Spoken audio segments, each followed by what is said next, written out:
Sorry. Give me a sec, y'all. I can't hear shit right now. Okay, that's better. My head's too goddamn big, y'all. Let's keep it that way. Maybe. Why am I not in the middle? Okay, I overshot it. It's fine. Hello! 60, damn. Wait, what? What? Who said 60? Okay, let me say hi to everyone first. One of you guys can hear me though. Oh, okay. Sorry. Hello, Cynthia. Thank you for being first, and thank you for checking in 30 goddamn times. That's crazy.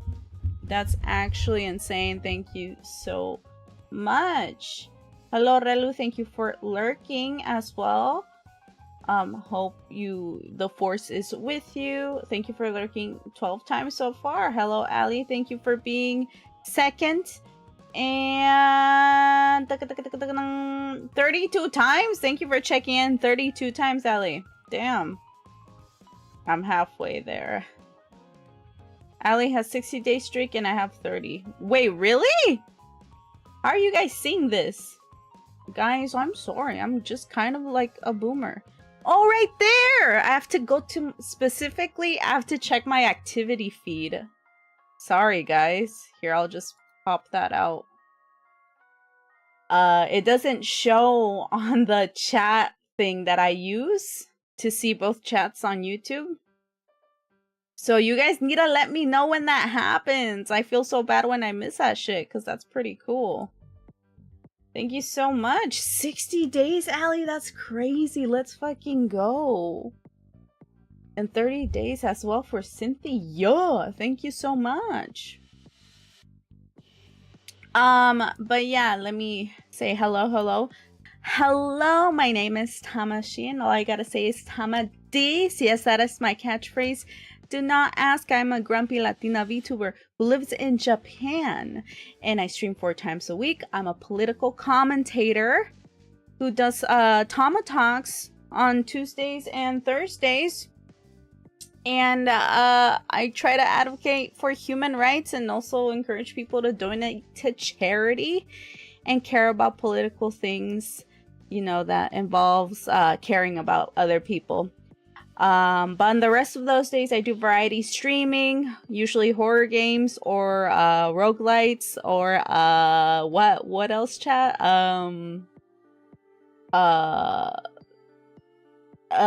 Elden Ring stuff. What are those called?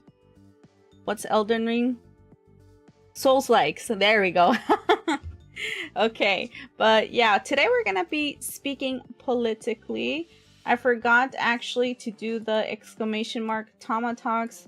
Please follow the rules. TamaTalks, I'm not as silly because we're going to be talking about heavy topics. So viewer discretion is advised. Please follow the rules and be respectful. If you don't like what you hear, just leave. Simple as that, guys. Simple as that. Okay.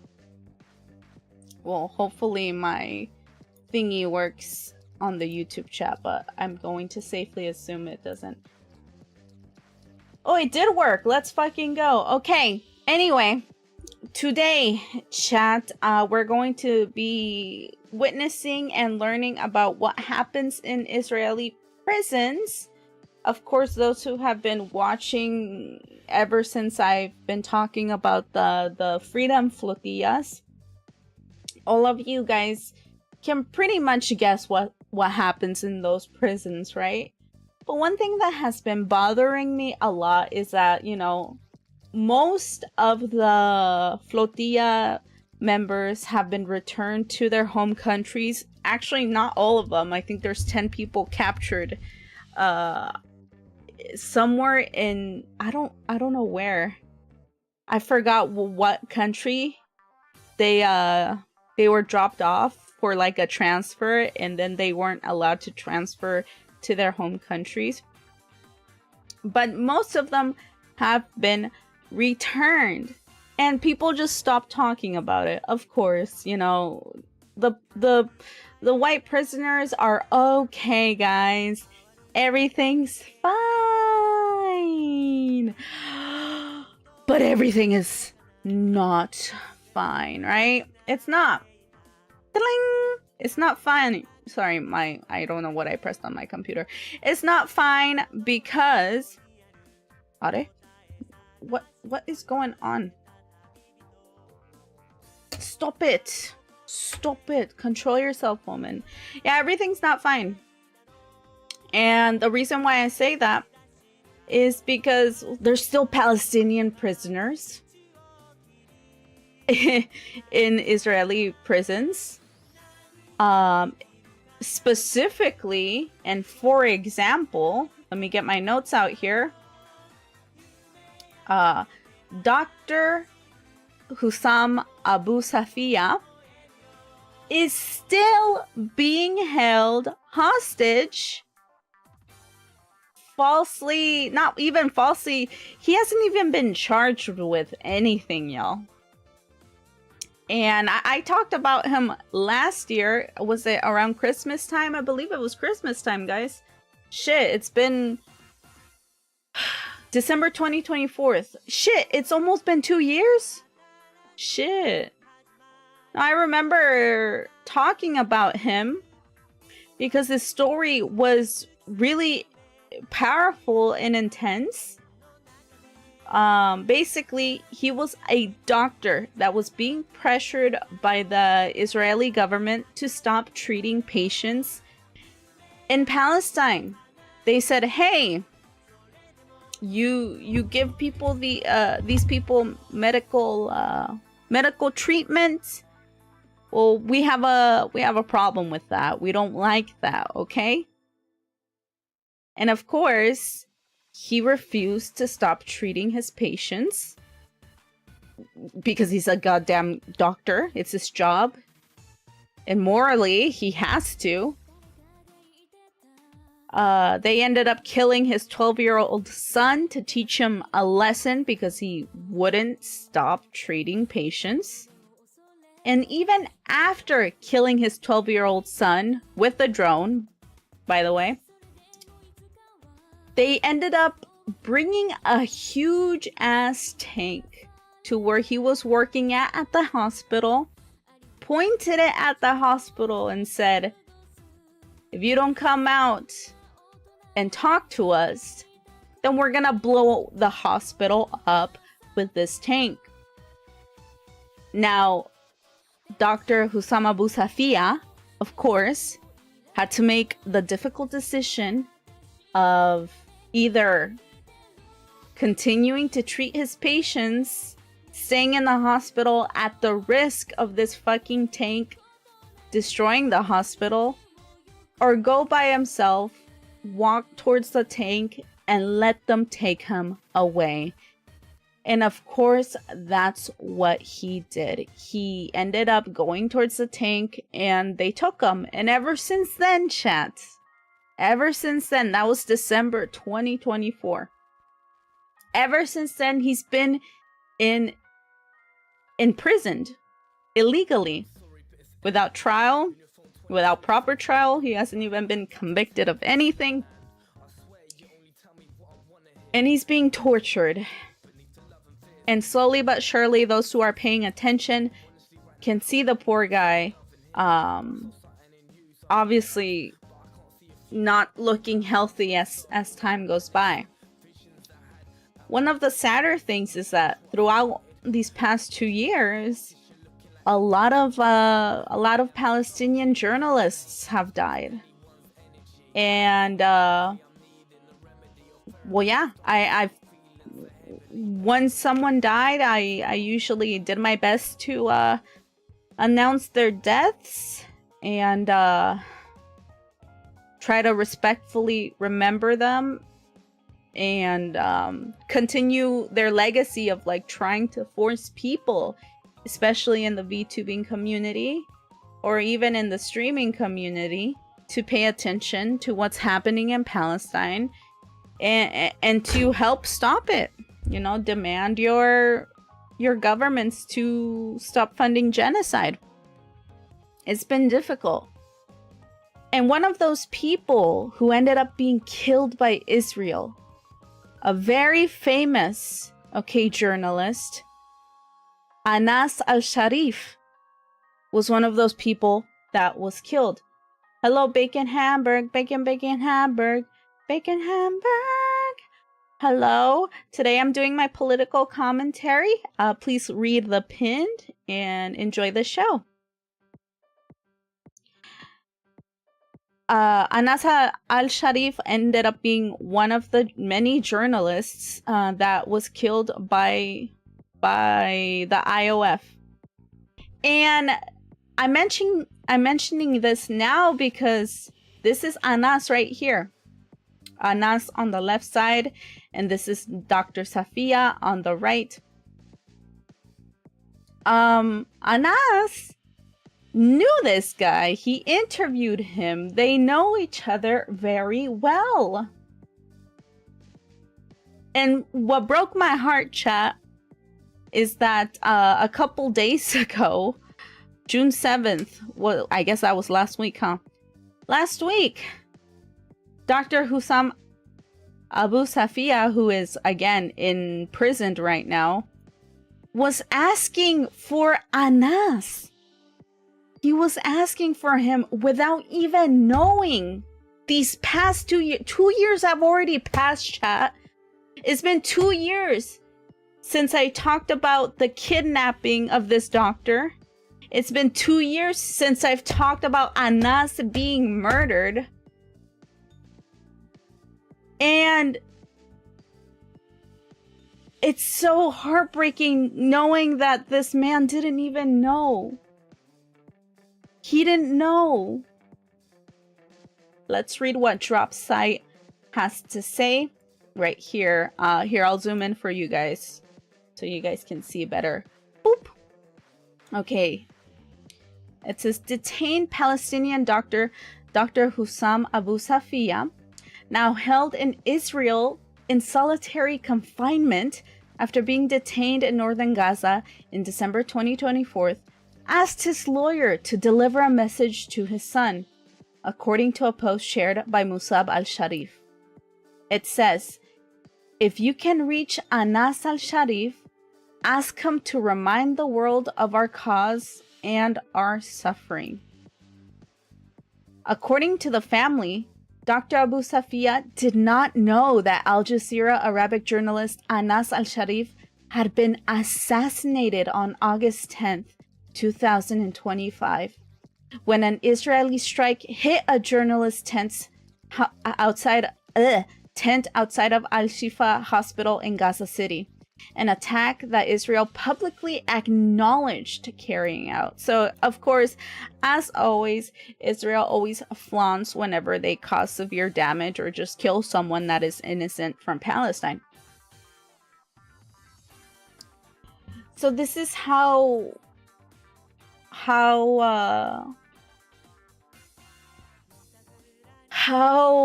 they don't allow these prisoners to know anything of the outside world.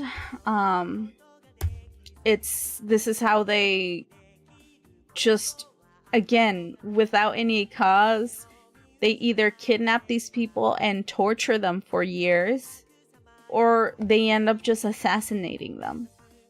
There is two sides of the spectrum of the Palestinian pain here. You got one guy right here who, because he's a doctor and was treating patients, ended up being kidnapped, detained, and tortured for almost 2 years for committing the crime of trying to help his people. While you have another guy right here, Anas al-Sharif, who helped not entirely, but really helped so much in bringing the light to the crimes of the IDF, of the IOF, of what they do to Palestinians, to hold Israel accountable. If you do that, then you get assassinated. It's two sides of the spectrum. Very intense sides, by the way.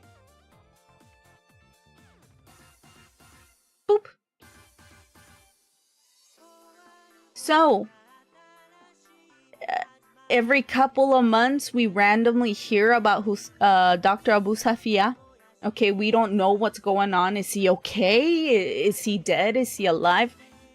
And there's random moments where his lawyers are able to actually see the guy. He's like, oh my God, he's right there. Oh my God, he looks entirely different. We need to get him out of this prison. He needs medical help that, no one's giving him that medical help. And usually it's a big deal. It's a big deal when we hear about him. Now, a few weeks ago, we finally heard another update on Dr. Abu Saffiya, and here I'll read you that update right now. It says, the first image of Dr. Hussam Abu Saffiya to emerge since his detention, taken during the ongoing proceedings before Israel's High Court of Justice in Jerusalem, shows him visibly emaciated, in stark contrast to his appearance before he was taken into Israeli custody.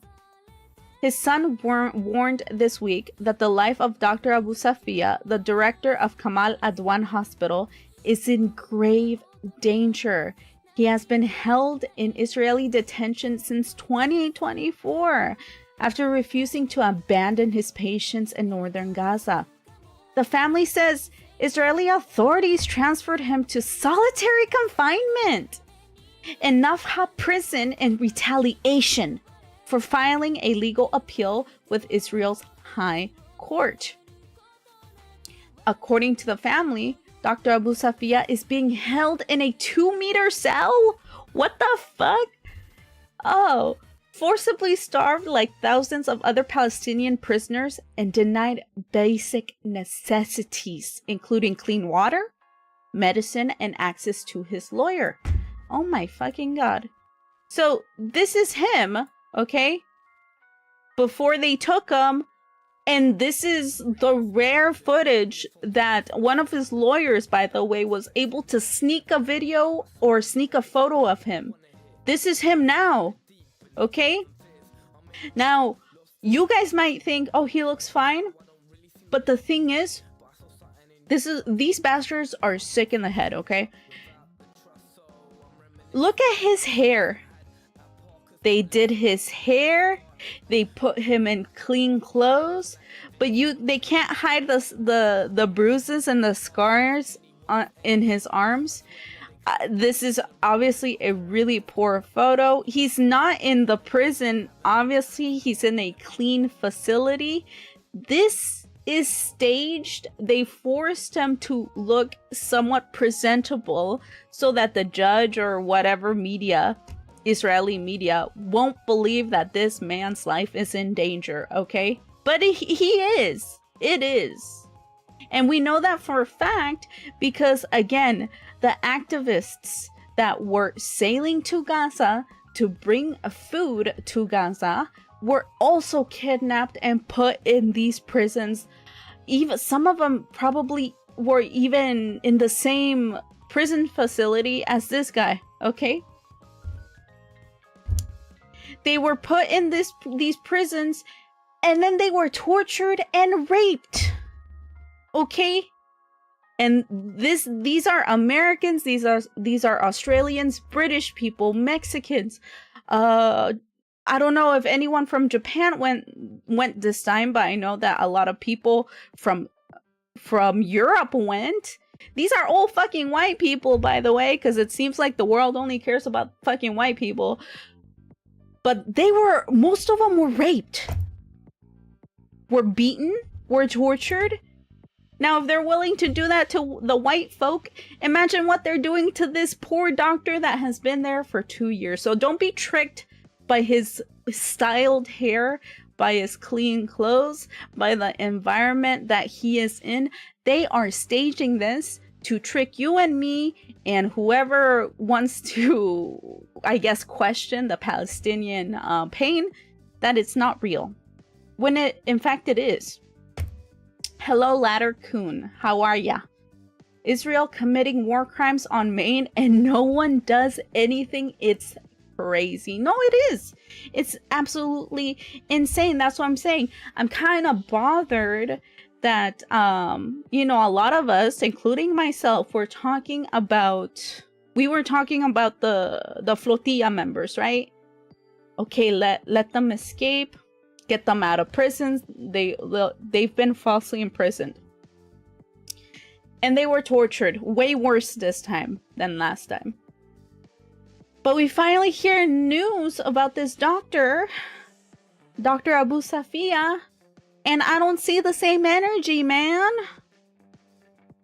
And he's an actual Palestinian who got kidnapped, tortured, and is probably dying as we speak, simply because he refused to not stop giving aid and treating his patients that are suffering from genocide. So they forcibly took him. Next, a source here. Give me a sec. Oh man, I couldn't organize my notes well this time. So here is someone observing this like rare photo documentation of Dr. Abu Saffiya. Inside Dr. Hussam Abu Saffiya's court appearance, key observations. So I thought this was a really good observation. This is by the Euromed Human Rights Monitor, as seen here by the logo. It says, inside Dr. Abu Saffiya's court appearance, key observations. Let me zoom in for you guys so you can see as well. So here we are. A ver. Like I mentioned earlier, look at his hair. Why is it styled? Deliberately styling the hair to appear in better condition.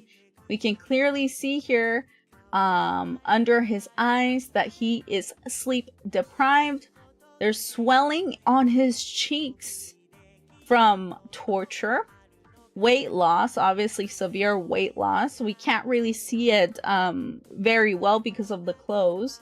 But if we actually look at the clothes here, they're white and clean. They're not prison clothes. They're just random clothes that they got to make him look better.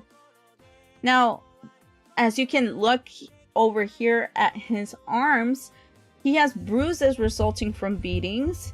His hands and feet are both cuffed for some reason. And it looks that he has infected scabies, a skin disease that obviously requires medical attention. Okay, they tried their best to hide the evidence on his body that he is being malnourished, tortured, beaten, not allowed to sleep. Again, why? Simply because he wanted to treat patients in Palestine. Here's the next source. So this is actually the video, okay? The video that this doctor's lawyer was secretly able to take of Dr. Abu Saffiya appearing in court through video. So we're gonna look at that right now. Video from a court in Jerusalem. Wow, I can't speak today, my bad. Shows Dr. Hussam Abu Saffiya appearing by video link and attempting to speak with his lawyer before Israeli court security blocked the screen, cut the connection, preventing journalists from filming. His attorney repeatedly told the court he could neither see nor hear Abu Saffiya after the video feed was cut, saying his captors had turned off the camera, further fueling concerns over the imprisoned Gaza's doctor's treatment after he appeared emaciated and bore apparent signs of physical abuse here. And I wonder if this...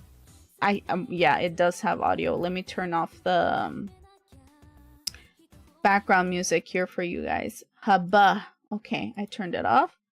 Let's zoom in here as well for you guys. So I'm pretty sure this isn't translated, but let's see. So there he is, by the way, in the TV. There he is.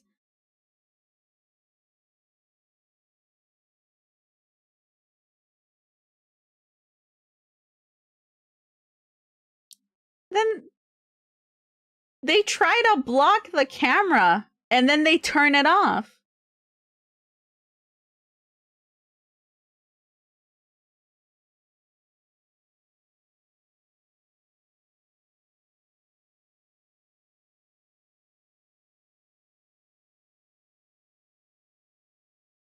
I don't know what these people are saying.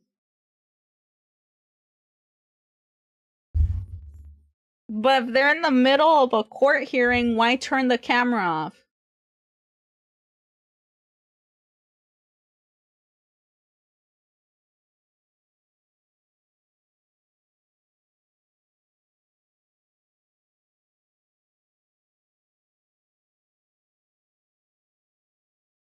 And then it's also, it just pisses me off, chat.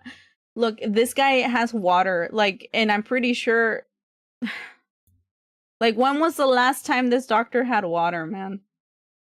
And everyone here with their fucking fake ass justice court system, by the way, basking in their privilege, and this poor doctor is like, can't even say what he needs to say about, you know, what he's been through, what is going on. It's insane to me. Let's look at a video by the Middle East Eye describing this more in detail. The latest images of Dr. Hussam Abu Saffiya have reignited outrage over his detention. One seen walking through the rubble of Kamal Adwan Hospital as Israeli forces advanced on northern Gaza. Abu Saffiya reappeared in a Jerusalem court on Wednesday over a video call after more than 500 days in detention. Right groups say he remains held without formal charge under administrative detention, while his legal team has raised concerns about his deteriorating health.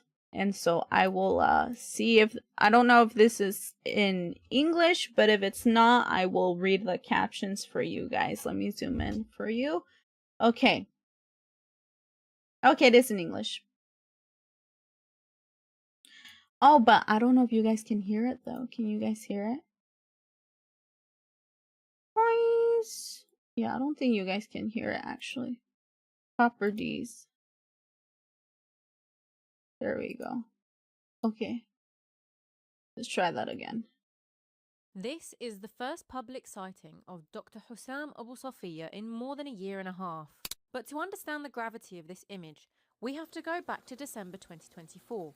A doctor in a white coat walking through the rubble of Kamal Adwan Hospital in northern Gaza, moving towards Israeli tanks as the facility came under devastating siege and forces advanced. That image, circulated widely at the time, came to define his final moments at the hospital where he worked, and which he refused to leave while patients were still inside. So, 500 days later, how do you get from this to this? Since his detention, there has been very limited public visibility of him.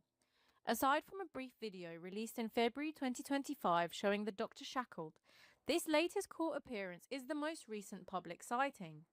Rights groups say he remains in detention without formal charge, with Wednesday's hearing in Jerusalem briefly open to the media before being abruptly closed. His lawyer raised concerns over significant weight loss, ongoing pain in his neck and back, and deteriorating health during detention. His lawyer and family have also said that he's suffered vision problems after his glasses have been confiscated.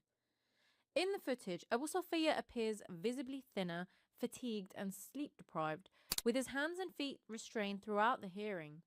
His arms also show visible bruising and what appears to be a skin infection consistent with scabies.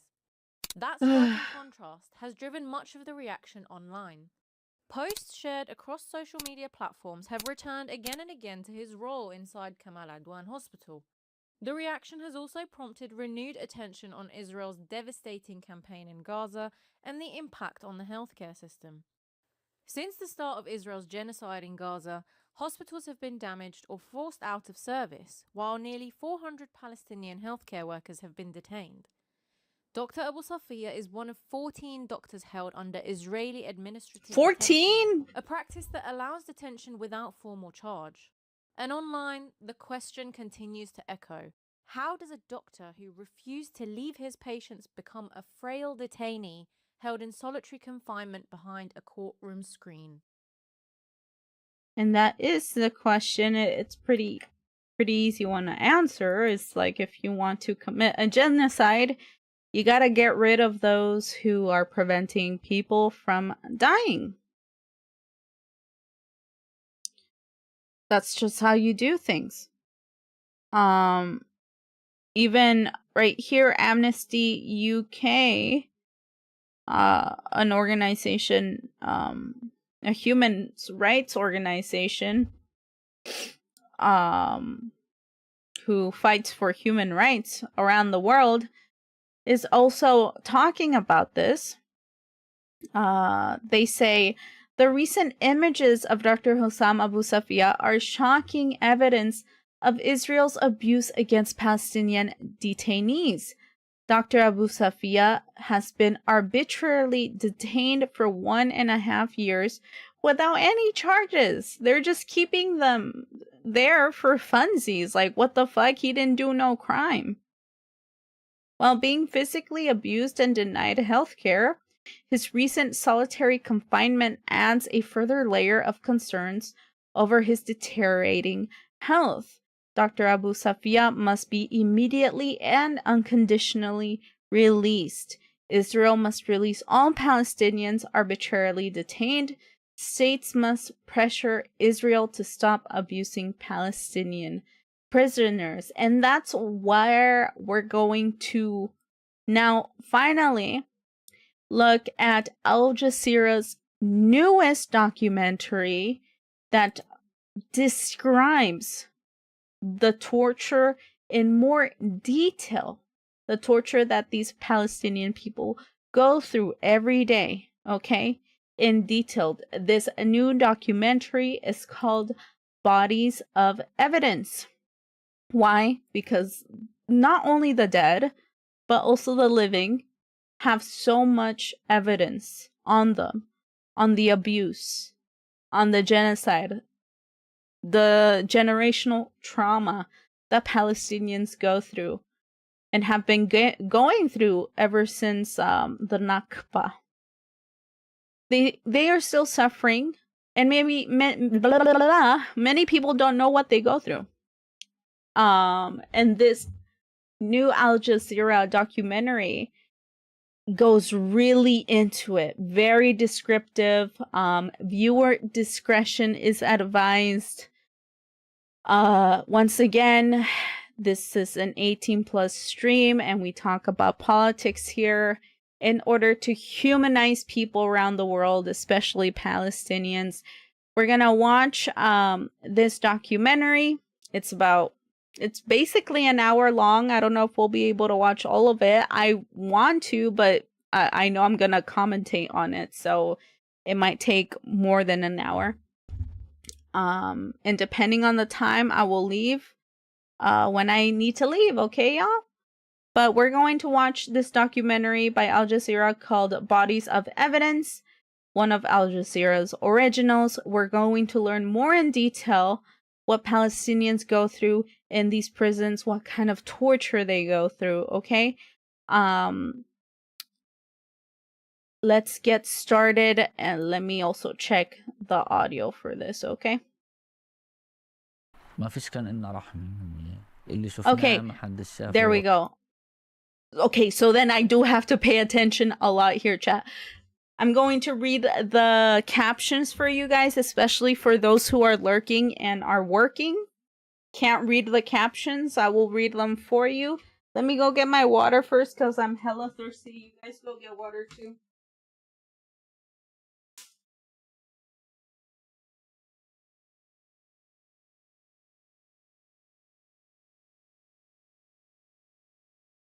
Okay, y'all. I got my water. Yosha. Let me drink it. I'm gonna be reading a lot.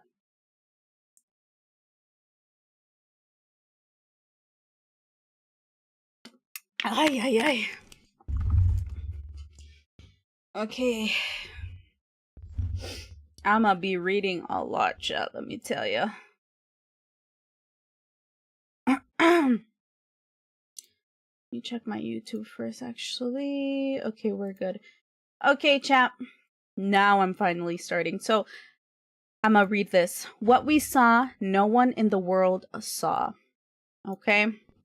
Already. Intense stuff right here. Okay, Yosha.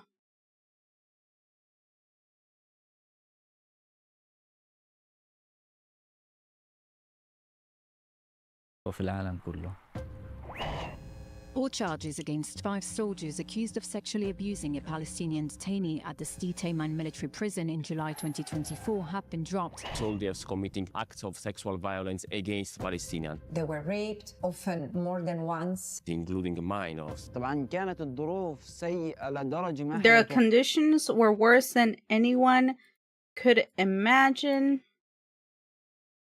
Simply, the lives of Palestinian children, it's worthless. The use of animals, the use of dogs. I never thought we will come to this. Shut up, shut up. Oh my god. Sorry, I was just so... Chad! Okay, again, viewer discretion is advised. This is even hard for me to watch. Okay? But I understand that I have to watch this in order to become a witness and to speak for Palestinians, right? This is intense already. They're admitting it, chat. What the fuck? God damn it. Of dogs. I never thought we will come to this. To insert a stick in a person's rectum. I don't want to read all of that. Is that legitimate? Shut up, shut up. Yes, if he's Nakba, everything is legitimate. Legitimate. Everything. There is a policy. It approves rape, it approves torture. She was taken to sedate a man and she was nude searched over and over again and filmed, and then she was raped twice by Israeli male soldiers, 2 of them at a time. The incident at Saitaiman caused enormous damage to Israel, its army, and soldiers. This is perhaps the most severe propaganda attack that Israel has experienced since its founding. Really, Netanyahu? He's saying, wow, the propaganda, guys. Now, kill all Palestinians, by the way. But the propaganda, okay, that these people are saying are harmful to Israel. By the way, Hitler was a nice guy. He didn't want to kill the Jews. But yes, the evil ones are those saying about this propaganda. This guy is... I'm so sick of this fucking guy, bro. They don't want to be controlled by a justice system. There is no justice. Justice is in heaven first, not on earth. It's so incredible what Israel has done in the dark. Deliberately, intentionally, to be part of the genocide. Bodies of evidence, Israel's darkest weapon.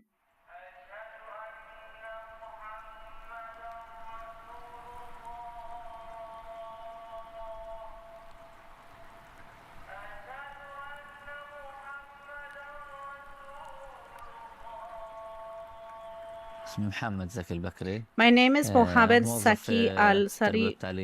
I worked at a Ministry of Education as a secretary, a civilian employee. Where did you live before March 2024? Hamad City and Khan Yunis.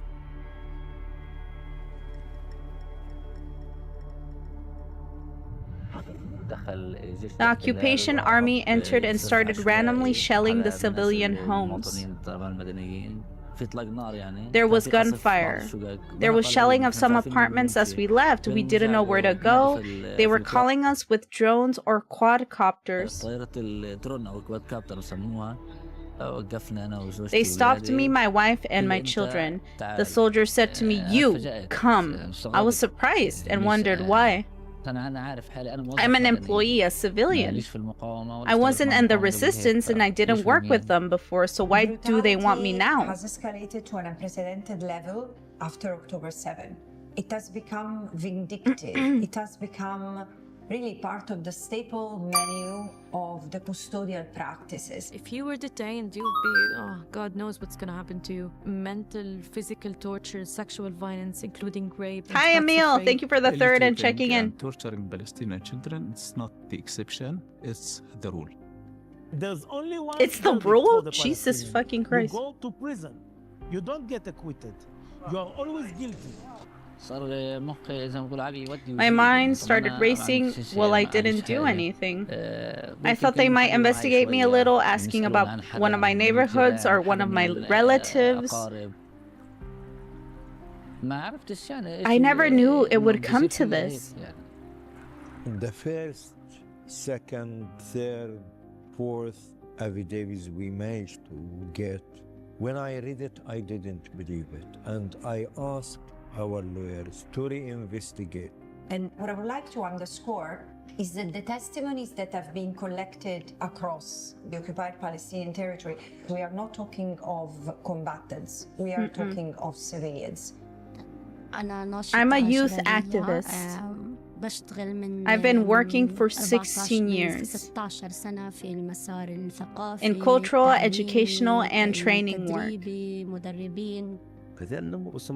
Things were proceeding very normally. I would wake up, sit with my family, and go out to see my friends and loved ones.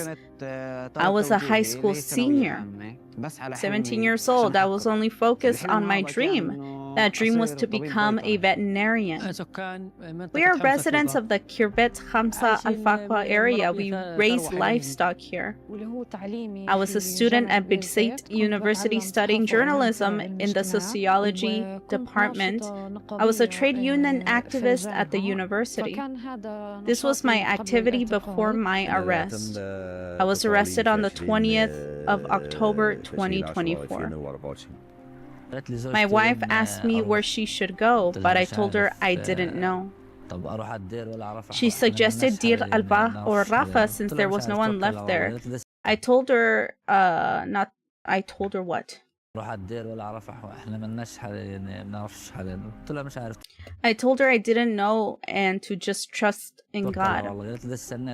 She asked if she should wait for me, but I said no, as I didn't know what was going to happen to me. Of course, I couldn't say goodbye to her because there was a lot of shooting. There was a lot of fire. The situation was tense. The arrest. Oh! It was censored. He handcuffed me, blindfolded me, and gave me the number 42. He told me, this number is your name. 42? Okay, again, so this is literally the Holocaust. They did this to the Jews, okay, before they put them in gas chambers, okay? This is kind of intense. Just giving a person a number and saying that's their name. Snell, hi, I hope you are doing good, Tom and chat. Hello, Snell, thank you for joining. We're watching a documentary and I'm reading the captions for those who are lurking. This guy is named Mohammed Zaki Al-Fakri. We're going, oh yeah, viewer discretion is advised. We're going to be basically witnessing these people's testimony of the torture in so much detail of what they've been through in Israeli prisons. They captured him, zip-tied him, and then gave him a number 42 and said that that would be his name from now on. He asked me, what is your name? I told him, Mohammed. He hit me repeatedly on the chest. He told me, your name is 42. You must remember this from now on. They put us in a pit of execution, you know? And the first thing they would do is try to intimidate you, to make you terrified. Don't feel afraid, don't feel afraid, or we'll shoot you. And they just kept threatening and threatening. Then they took me into the bedroom and ordered me to strip off all my clothes. Jesus Christ.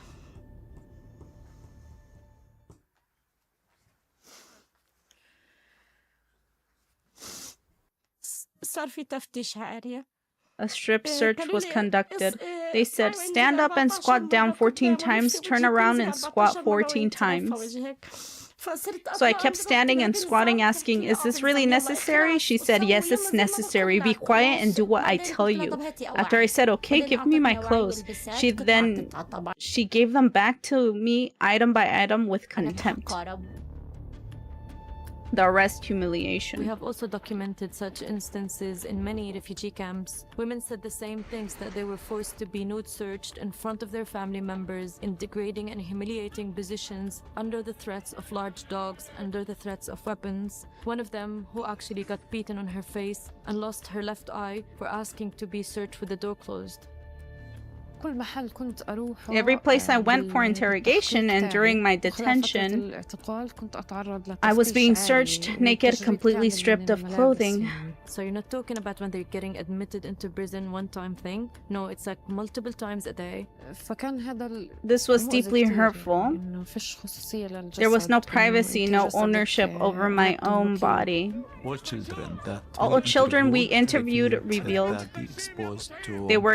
they were exposed to strip search repeatedly. So this is actually real footage, okay? There's a lot of footage of these IOF soldiers just kidnapping children and sending them to prison. No reason at all. No reason at all. Like, these kids are barely even fucking 10. They get even younger than that, okay? They get even younger than that. And they send them to these prisons, and God knows what they do to these kids. Okay, it's very intense and brutal. Strip search repeatedly, even that there is no purpose. During the inspections, they stripped me completely and started filming us. Of course, the one undressing me was a female, not a male. She would mock me, film me. There were 4, 5, or 6 soldiers watching, filming us and laughing. The infliction of humiliation and torture is quite common in colonial systems. The main purpose of the system is not reaching justice, but to suppress and control.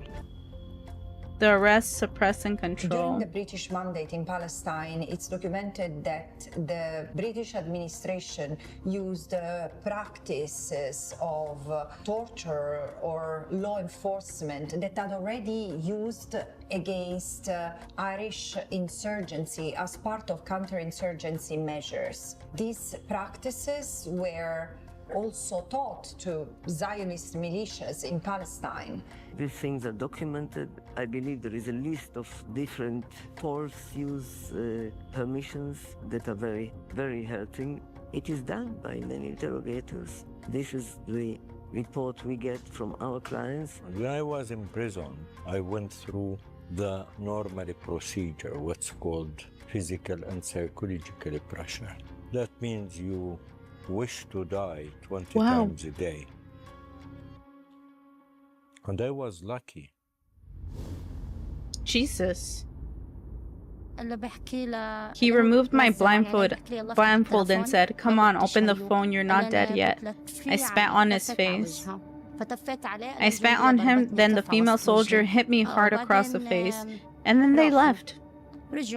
They came back, and the soldiers started coming in one by one. Sexual assault. Of torture, so infliction of pain and suffering in order to extract information, in order to obtain a confession. But this time is really more than that. They sat and groped me, saying, we're going to R-U, we're going to R-U. They tore the abaya, pushed a hand inside, lifted my prayer garment and pushed inside too. I tried to hold my crouched position as firmly as I could and keep them at a distance.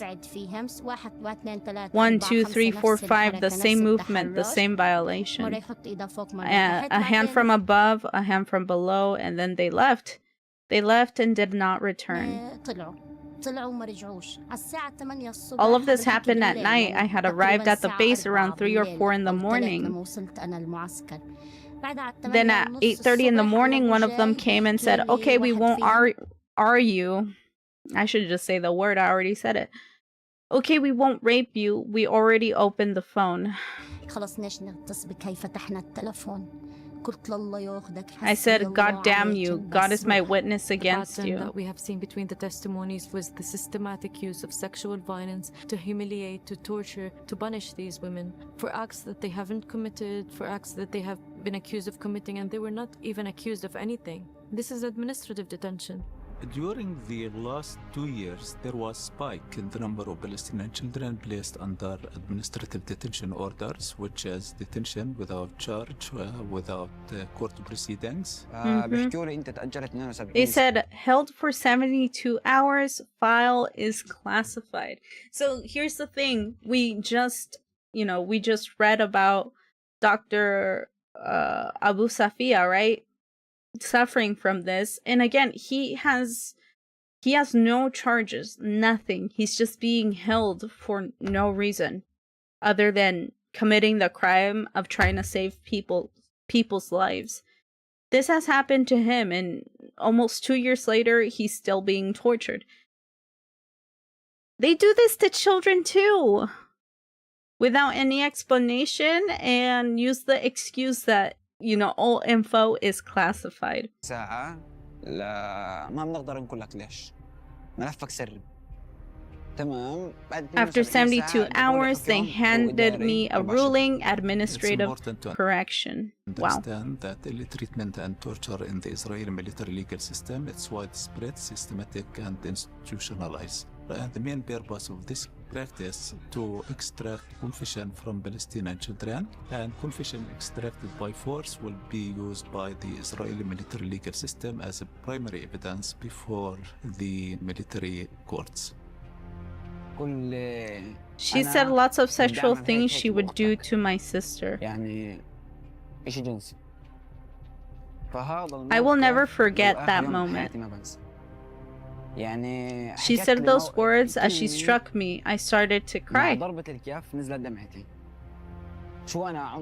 I was 18 years old. It's important to know that it's not easy for a child to report about sexual abuse. As an organization, we do not think that the information that we have about the magnitude of sexual abuse reflect the factual situation in the Israeli military legal system. The situation that happened to people I was in with were...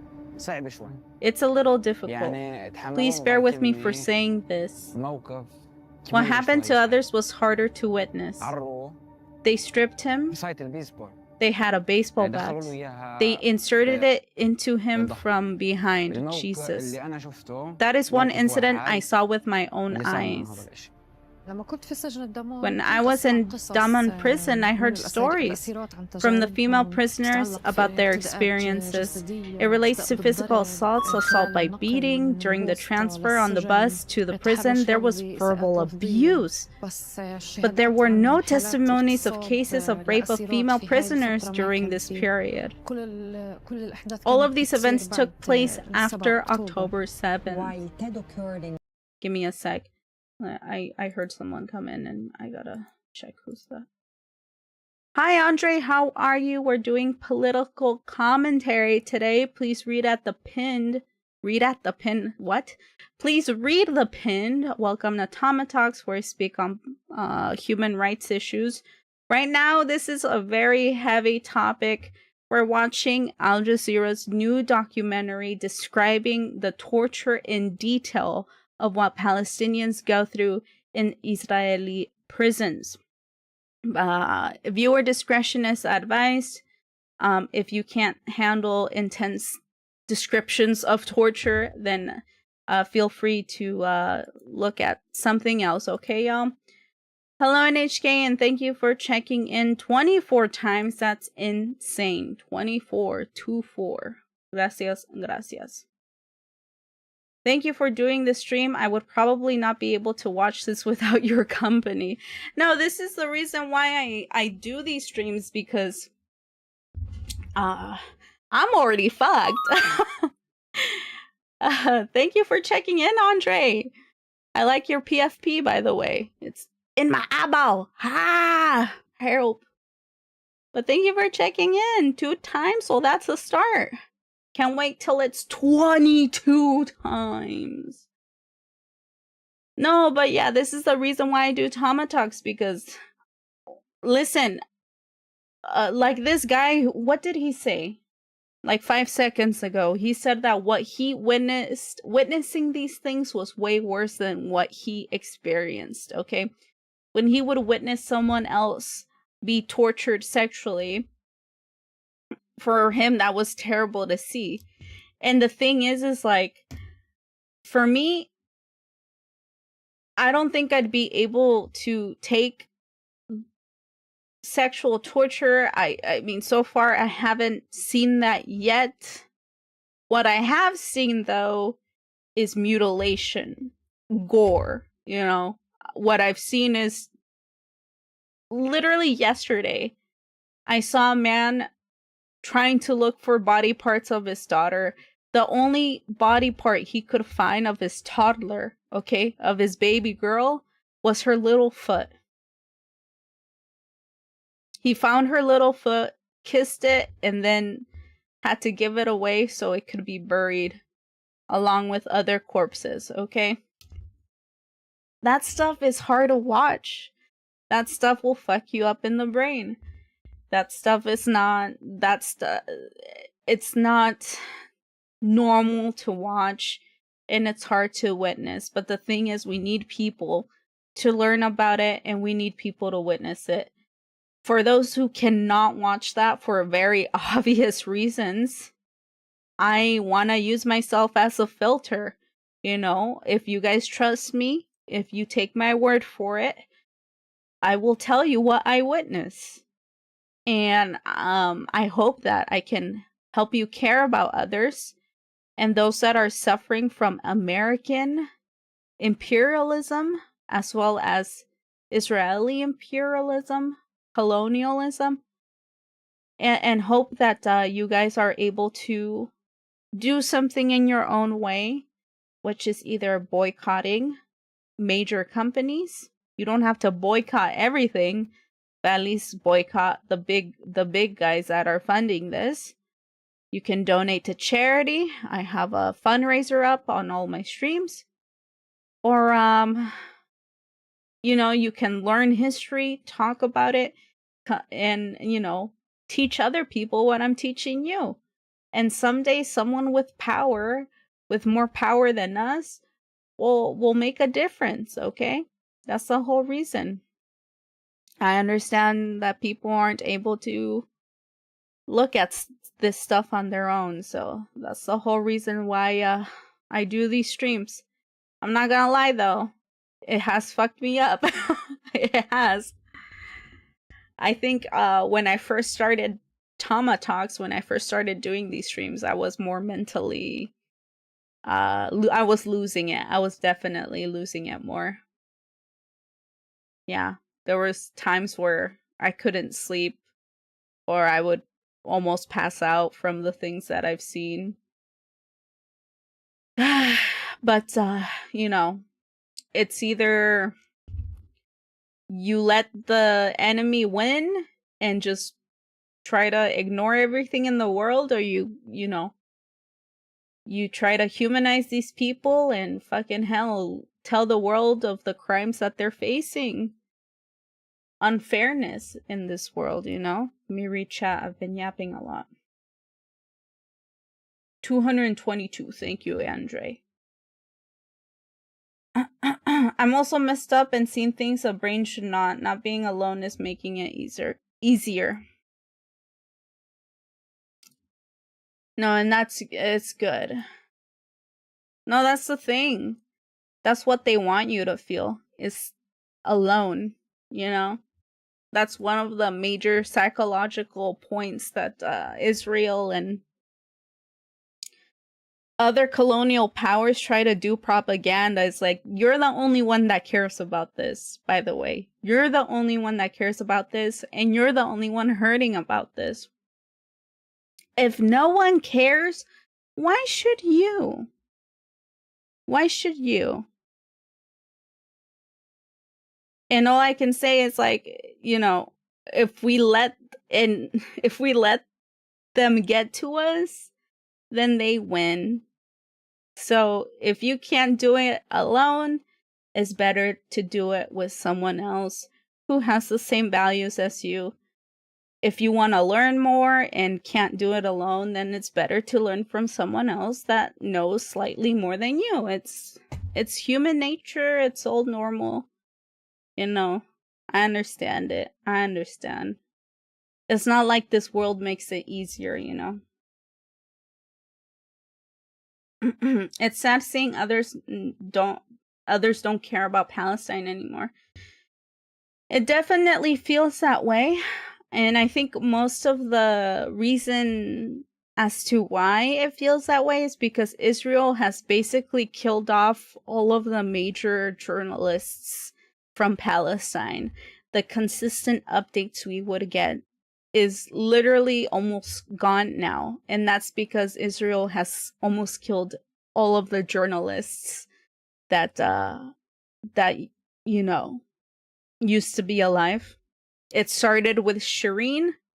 We learned about Shireen Abu Akleh, and she was shot in the neck. She was sniped, and then the people couldn't even bury her in peace. They fucking attacked her family who were holding her casket, throwing smoke grenades, beating them with batons. And the US didn't do anything about it. Joe Biden didn't fucking care. And that was the start of killing of journalists in Palestine, by the way. Israel found out, okay, the US doesn't give a fuck. That's just gonna be the norm. And that is the norm now, is killing journalists. It's okay now, apparently.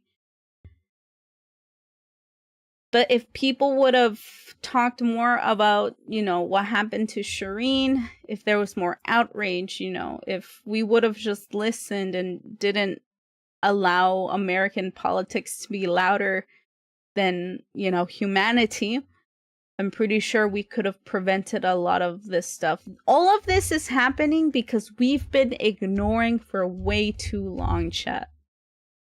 We've been ignoring for way too long. People thought, okay, segregation is over. Black people have rights. We're all good. America's the best country on the earth. No, Black people are still dying. Black people are still being killed by cops.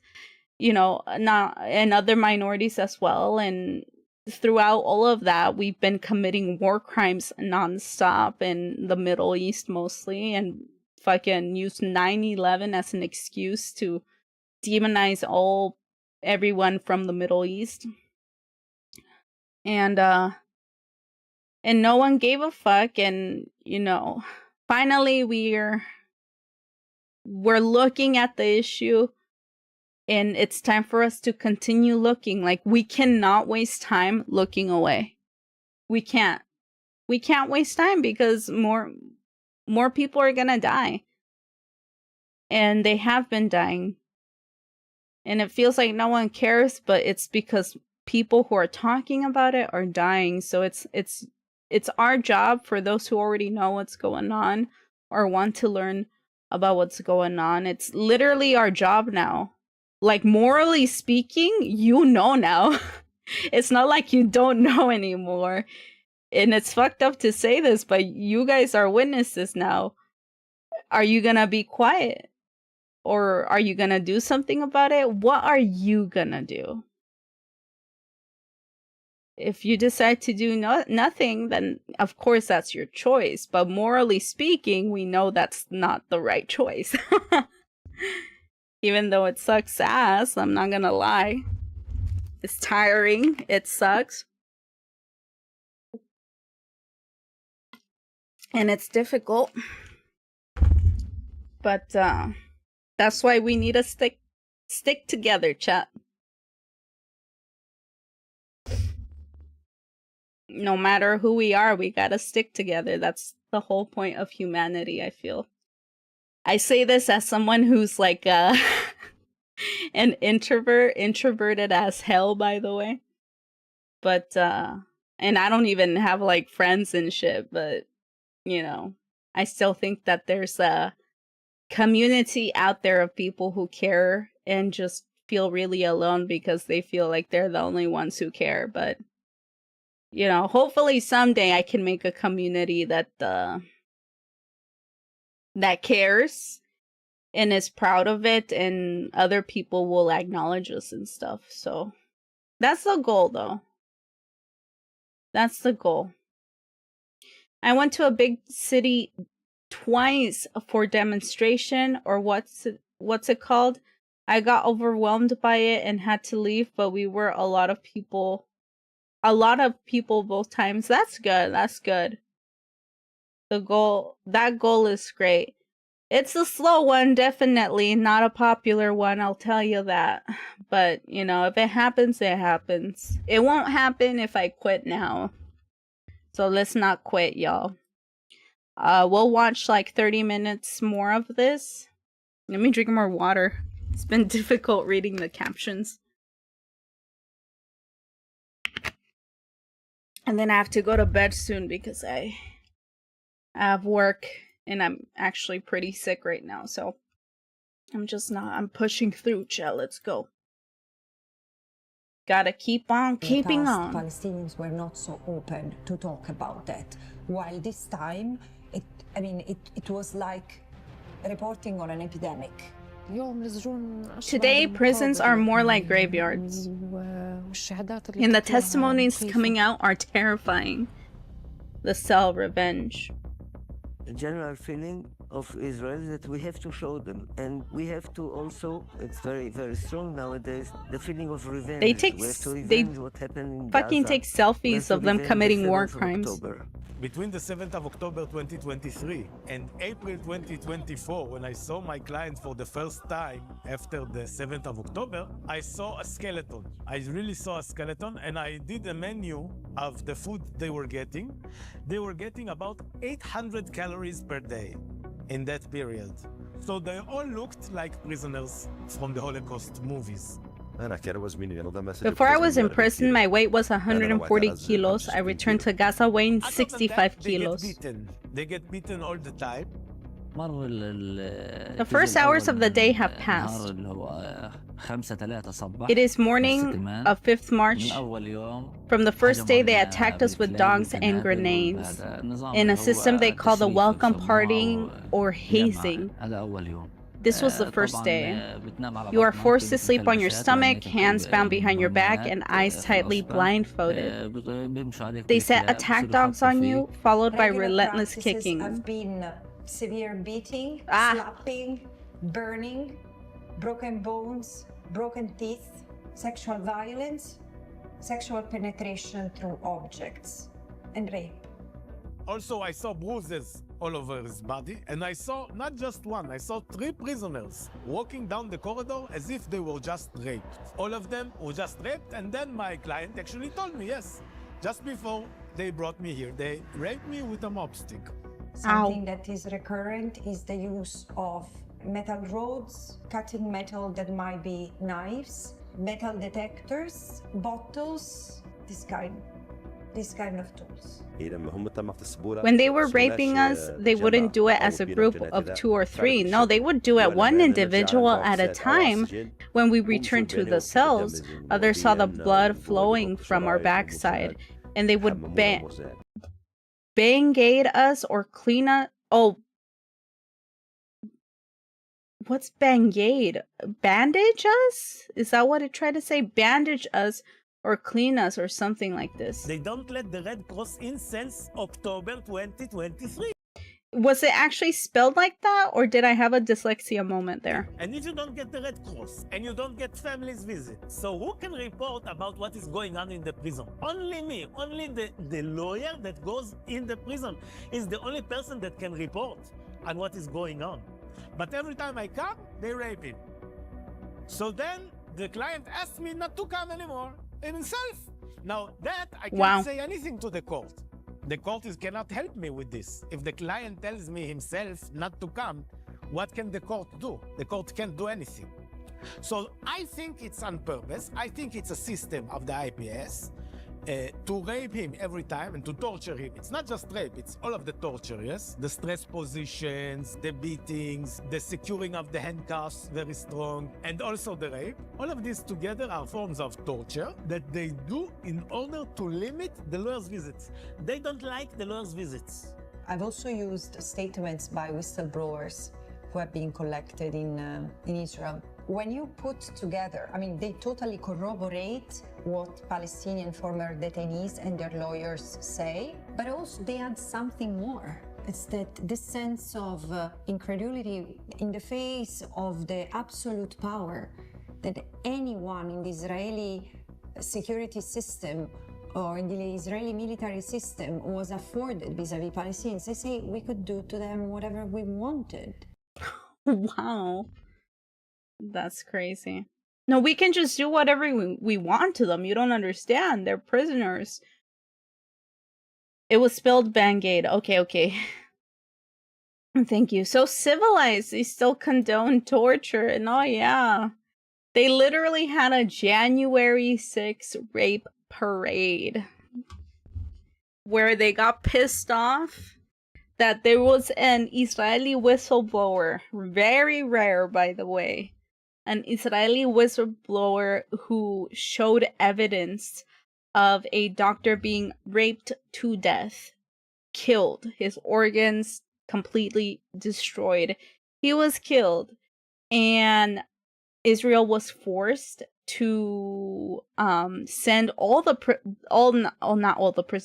soldiers that were involved in that death, that were shown in the video doing that rape and torture.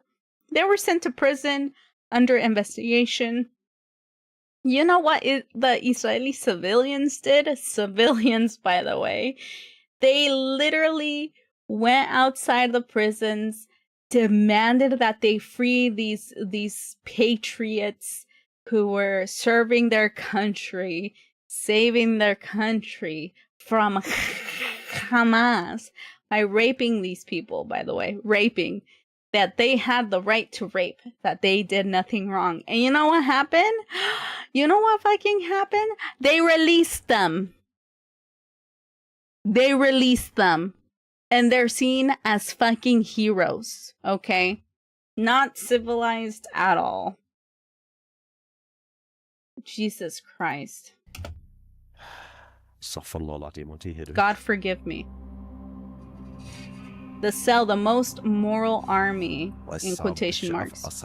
The hardest moment I saw in my whole life wasn't the beatings or the humiliation or the electric shocks. No, it was the rape. This is a degree that we haven't known before, not to that degree. I'm in this profession more than 40 years, and believe me, I'm every day in a shock. They put iron handcuffs on me. They removed the chains from my ankles and replaced them with handcuffs. Just like when a man has Viewer discretion is advised. Just like when a man has intercourse with his wife in doggy style, the same, they put my face down and stomping his foot on my back and my neck. While I was lying like this, female soldiers came wearing strap-ons. Jesus Christ. While I was lying, and one of them began to rape me explicitly. There were two of them. The soldiers around them were applauding and filming. They were filming us with their mobile phones. Of course, male and female soldiers. In the mountains of Jerusalem, when we were raped, I want the whole world, I think the whole world should know that these people have no humanity. These people are devoid of mercy. Completely devoid of humanity, indifferent. They take pleasure in our suffering and in taking revenge on us for no reason. Soldiers really taking pride and making fun of mistreating another human being. It's a portrayal of the moral decay of that society. This is why I think that the Israelis might not realize it yet.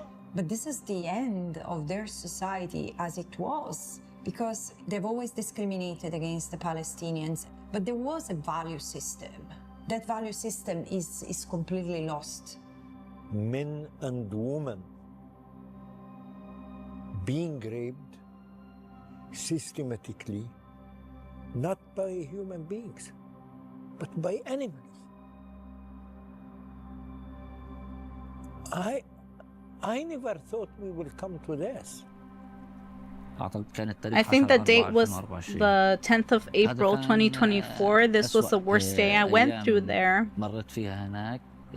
They took away many of our young men, leaving about 6 or 7 of us. They treated us like crazy. They put us in a small cage outside. Outside the cage we were in, there was a small cage like a passage. They call it something like a waiting area. They stripped us of our clothes while we were handcuffed. Of course, we were blindfolded and our hands and legs were bound. They tied us up from behind. They attacked us with dogs. Of course, with them were officers and soldiers. It was a big party. They attacked us with dogs in a crazy way. The dog was very big. The dog has an iron muscle that also cuts the body, shaves the body. After we were stripped, some officers or soldiers had with them a rubber rod. A rod used like a sex toy. What? They used these and pipes on some of us, and they used the dogs on others. I was among them. After being stripped of my clothes, I was raped by a huge dog. We were crying and screaming and saying, "Oh Lord," or "God." We were pouring our hearts out to God. We couldn't do anything. They were laughing and filming us, of course. Settlers and citizens alike have been taken to detention centers to observe, to watch, or to even partaking in the humiliation inflicted on Palestinians. The use of animals, the use of dogs. Zionists see Palestinians, and especially Palestinian prisoners, as animals. So if they see them as animals, they can treat them as animals. And that's what they do, because they can.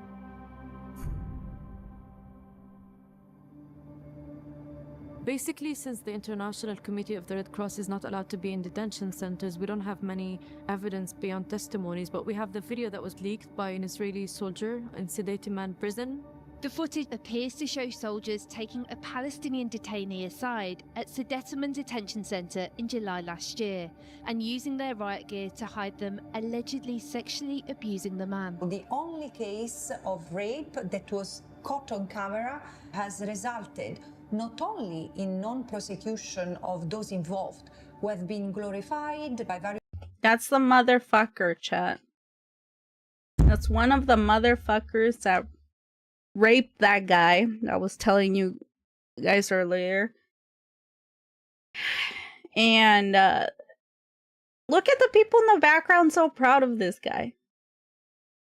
Like, he rapes Palestinian prisoners. Fucking coward hiding his fuck-ass face. And that footage that we saw, that I had to scroll down because I didn't want to see that video again, but basically of that footage of him actually raping someone, that was evidence of him committing that crime. He was arrested, but they were forced to release him because he's a hero. In their eyes, they think this rapist is a hero.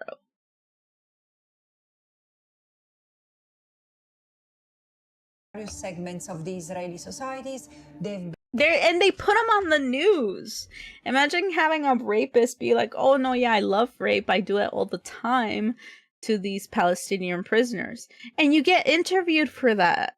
You get interviewed on national television for that, chat. Been hosted by TV channels and they've been given speeches, while the person in the Israeli military system who had authorized the leaking of the video, she's the one who was punished.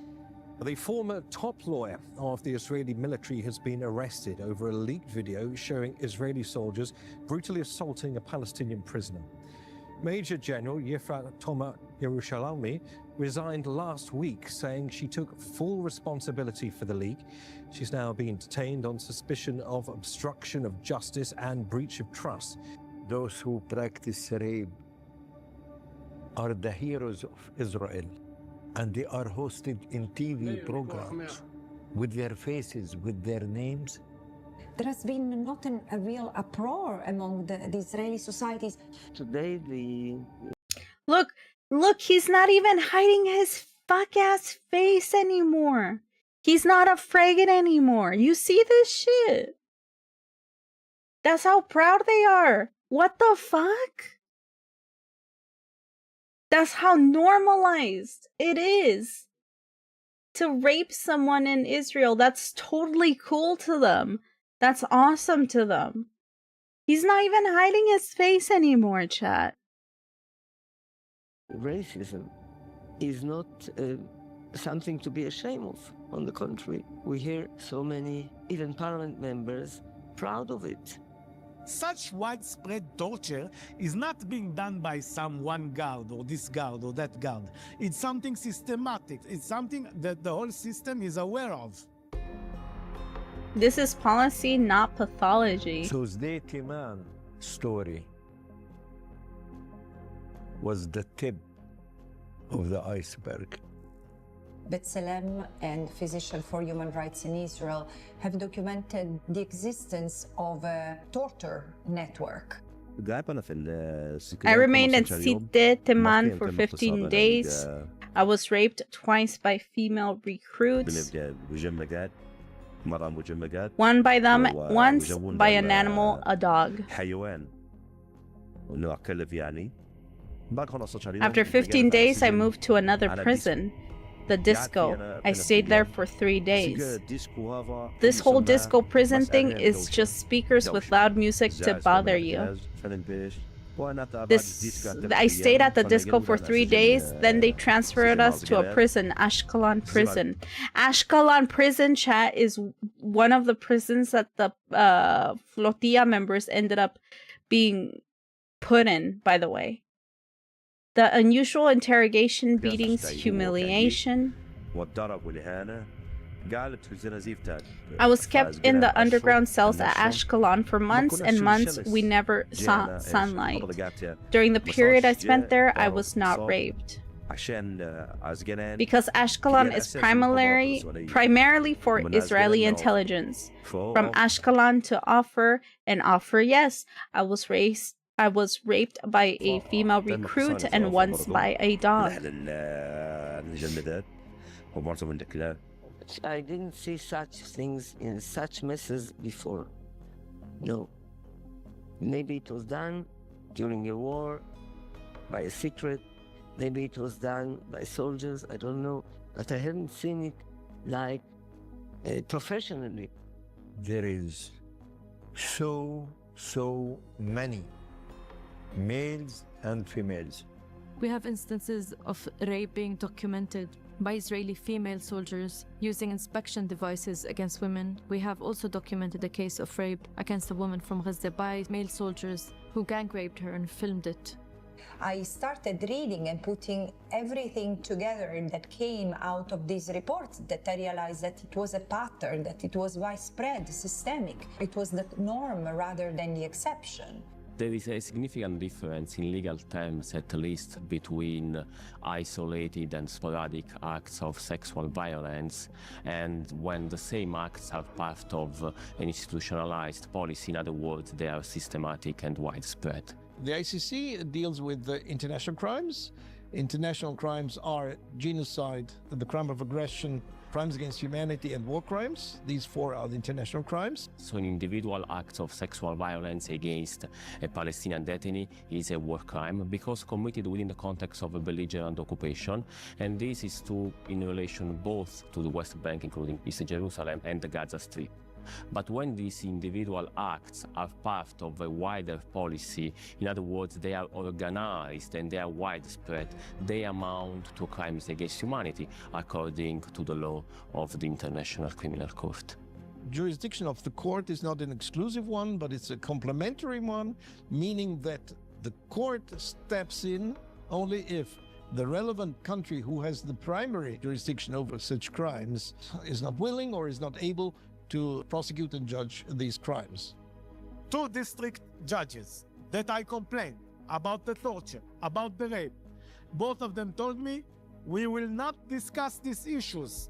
And now a third judge also told me this yesterday. Impunity is somehow the defeat of the rule of law and the victory of criminality. The Israeli legal system provided fully legal cover for organized, systematic war crimes, crimes against humanity, persecution, apartheid, land confiscation, torture, name it. All kinds of crimes we appealed against. World Central Kitchen.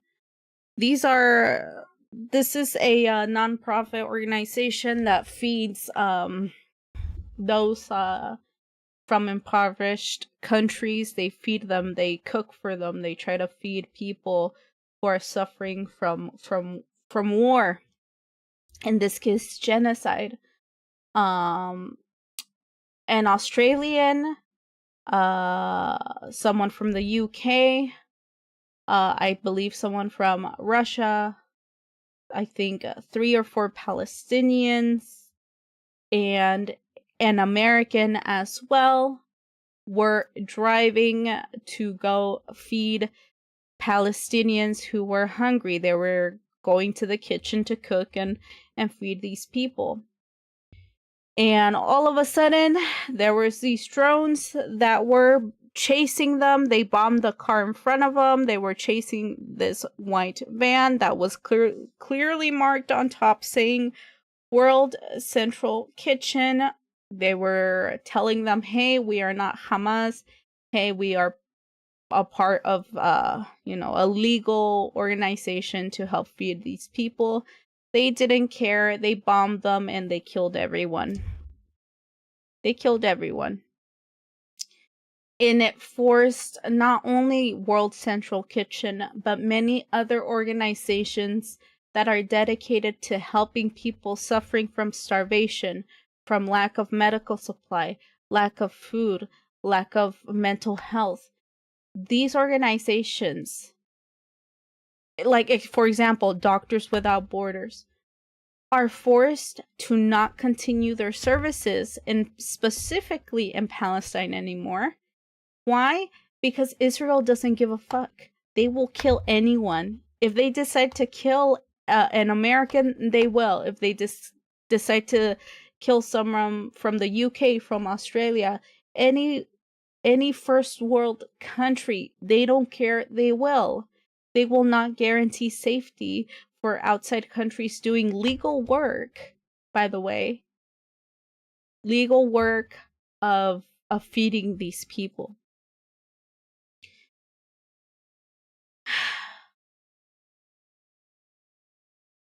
And it sucked because, like, the World Central Kitchen, at least on Facebook, and I know that's a boomer thing at this point, but on Facebook, I used to follow some charity organizations, or like, when you scroll down, it's an ad that pops up on your feed, and it shows these people cooking and talking. I recognize the people that were killed. Like, they actively would make videos posted on YouTube on how they're cooking and feeding children, and were happy to do so. And then I saw them dead. all bloodied up, and then put in a bag, killed, and no one gave a fuck. My country didn't give a fuck. Australia sure as hell didn't give a fuck. And sure as hell the UK didn't care even less. No justice for those people. No justice. No one was arrested. Nothing. Nada. No one. Those people were clearly not Hamas. In fact, everyone who participated in October 7th from Hamas are already dead. They have been killed. No reason whatsoever to do any of this. This is at the level of Japan imperialism, but continued 10 times longer. That's another thing a lot of people don't know about the crazy shit Japan did. Japan was also, I mean, I suppose the civilians didn't do anything, but at this point, let's just think about it, chat. Like, did the civilians know? I'm pretty sure they knew that their fuck-ass soldiers were fucking conquering the rest of Asia, forcing people into slavery, raping them or using them for scientific experimentation to the point where people would actively eat humans. Like, come on. If we can see clearly now that Israel celebrates rapists and puts them in the news channel to constantly, by the way, to use them as, material for interviews, I highly doubt that the Japanese people didn't know what their soldiers were doing. Like, come on.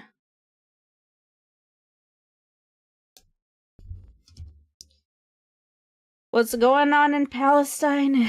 I don't know, y'all. I like I said, it's worse than the Holocaust at this point. It's insane. It's just terrible. And they just cover it up. Many of the reasons they cover why it women up. don't want to talk about the sexual violence they endure, and they don't want to even seek accountability is because there's no accountability.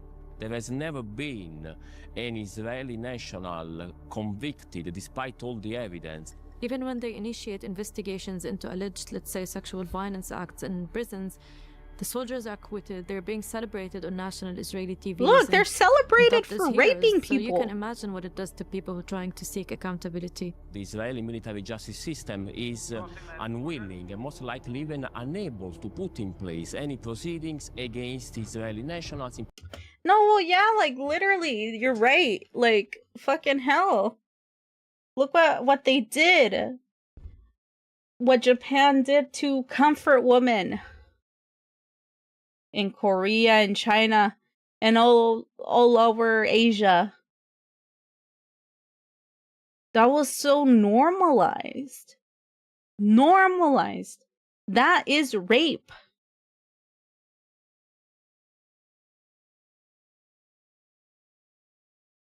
And then people try to say, even to this day, I've had one of my boomer students tell me that that's propaganda. Imagine that. They told me it was propaganda. That Japan saved Asia from the British. That's what they told me. And in Nihongo, I just said, what? Like, I was looking at this fucking woman like, you're insane for saying that, by the way. You're fucking insane. Like, the Japan is very racist against other Asians, and I do my best to, like, tell them that they are wrong. Like, Japan is not racist in the same way that America is, where Americans hate, like, black people and any other race. Japan literally has this intense hatred for China and the rest of Asia. Literally intense hatred. Why? I guess because they failed at colonizing them, I suppose. Fuck. This is exactly the same, and this is why it's very important to to learn history, chat, because history does repeat itself. Not because that is inevitable, but because we allow it to repeat itself. Okay, if you don't supposedly know about the history, well, you're gonna let it happen again. And some people learn from history and then try to do it all over again. They do it again. You know, Israel learned all of this from the US. Israel learned all of this from also other colonizer countries. I'm pretty sure that they all, you know what, Israel learned this from Nazi Germany. Like, hello? And then they tried different ways to top that, and they've topped it. Again, like I told you guys earlier in stream, I saw some guy holding his little toddler's foot. Because that's the only part of her that was left after being fucking destroyed by a fucking missile.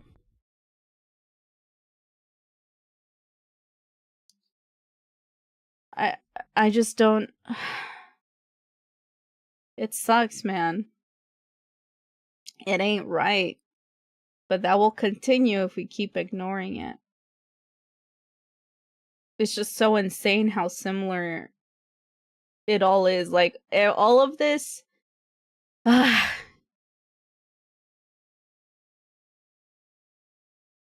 This is why their pain is our pain, chat. At some point, I feel like someone will relate to this, okay? If not directly, then if you feel something in your heart, it's either because you have humanity, or in some way your body remembers your ancestors' pain. Okay? Maybe at first you didn't care and you didn't know, but now you're listening. Now you're listening. Why are you listening? It's because your body's telling you, chat. It's in your body. I'm telling you, y'all. I'm telling you. People ignore their body. Our body is capable of holding trauma that we don't remember. Okay, it's generational. That's the main part of the reason why a lot of Black people, especially in the US, like, have a lot of issues, because they've never gotten a break. They've never gotten a break as well, and their bodies still remember all the trauma that they went through in America. But at this point, the Palestinians are living through that right now. It's just way worse. It's more intense. Like, reading all of this right now in this documentary, they get raped by dogs. And then they congratulate the rapists on national television. Ay, ay, ay. It's stressing me out. It's stressing me out. Particular soldiers committing acts of sexual violence against Palestinians. So if it's not the state, it should be the International Criminal Court. In Israel, there is only one unit that can investigate crimes perpetrated by prison guards. It's a unit of the police. The police and the prison system both are under the Minister Ben-Gvir. You guys remember Ben-Gvir, right? This motherfucker is in charge of the police, okay? Only police can investigate war crimes. Well, of course they're not gonna investigate war crimes, because Ben-Gvir is a piece of shit who wants to kill all Palestinians, okay? And he literally personally went in front of the activists, the Flotilla members activists, and mocked them and ordered for them to be tortured. We saw that. We saw that very clearly. You guys should know who Ben-Gvir is. The chain of command. So the International Criminal Court first of all looked at the responsibility of the so-called most senior responsible, so political and military leaders. The orders come from very high up. And you know, Ben-Gvir is proud of it. He makes all these videos of him torturing the prisoners. They boast about the beatings, they boast about rape, they boast about doing international prohibited things against God and humanity. That's what I like about Ben Gvir. Is showing you everything he's doing. He's showing you. He's not hiding it, so the whole world can see what he's doing. Don't ask me. Go. And then look at this pin, by the way. Here, let me zoom in for you guys. Look at this pin. You see that pin on his collar? That's a fucking noose, by the way. That's a noose because he wants to legalize killing people in prisons, in Palestinian prisons. Look at that right here. If right there, that noose represents him wanting to legalize killing people legally, without trial, without evidence, without reason. Okay? He even had a cake for his birthday. They made him a cake with that same noose. Okay, so this guy is literally another Hitler. There's just so many Hitlers in Palestine. It's insane. To Ben Gvir's Facebook. Not in Palestine, in Israel. Jesus fucking Christ. Page or Twitter page, and look at the videos that Ben Gvir is posting. It's better than my testimony. Everyday raids, beatings, humiliation, and rape. They're posting it on Facebook for everyone to see. Item of evidence So those are the Flotilla members. showing that there is a pattern in the commission of these acts of sexual violence is valid and can be brought before the International Criminal Court. We have the crimes. We have the evidence. We have the chain of command. The Israeli political system, including the Israeli legal system, should be held accountable. Yep. By order of the state. I was in prison for 6.5 months. I was released from detention after 15 months. It was very important for me to complete my education, which the occupation had tried to stop. أكمل تعليمي وشو الاحتلال وقفني عندهم. Now, when I came out of prison, I felt like I had been born again. Because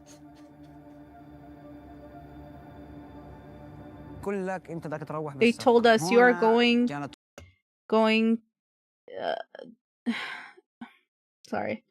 you are going to be exchanged. There was joy, but also bitterness.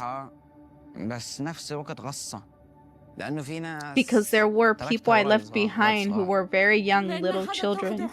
For someone to take your freedom in an instant, whoever enters prison knows what prison means. It means the loss of freedom, total loss of privacy, and erasure of your life as a human being. For every hour that a prisoner passes inside to the moon, every day I would send a message to the moon to carry my words to my husband and children. I trusted in the moon to carry that message. When they released me, the first thing I was overjoyed, you know? And the greatest joy was when I saw my children and my wife. At Nasser Hospital, I was happy looking at the people. I couldn't believe what's happening. I looked for my family, I looked around to see my wife, I was hoping to see her. I was looking at the woman to see if I could spot my wife. Where's Allah? Where's Allah? Where's Allah? I didn't see her from the bus. I knew I was certain she was the first one waiting for me, until I met a neighbor of mine in the civilian defense. I say to him, "How are Allah and the children?" He told me they were fine. I said, "Safe? Where's Allah? Where are they? I didn't see her in the crowd as I was arriving." I said to him, "Please tell me, where's Allah? Where's Allah?" He told me Allah was martyred. I said, "What? Are you joking?" He said Allah was martyred. I said, "How was she martyred? Where are the boys?" He told me she was martyred. He told me she was displaced and renting a house in Deir al-Balah, and she was martyred. I couldn't control myself. I couldn't believe it. The love of my life. I got married and we spent 15 years together. I'm telling you, her birthday was on October 11th, 2 days before I was released from prison. So I started counting the days and minutes that I had been away from her. I went and didn't find her. I found my son with a head injury. He was missing skull bone. His head was shattered. Thank God he is alive. And my little son is fine, thank God. But I didn't find her. I found her martyred. Praise be God, our Lord has chosen her. My home in Hamad was also destroyed. So I found myself displaced with my family in the Shari refugee camp in Gaza. In any case, thank God.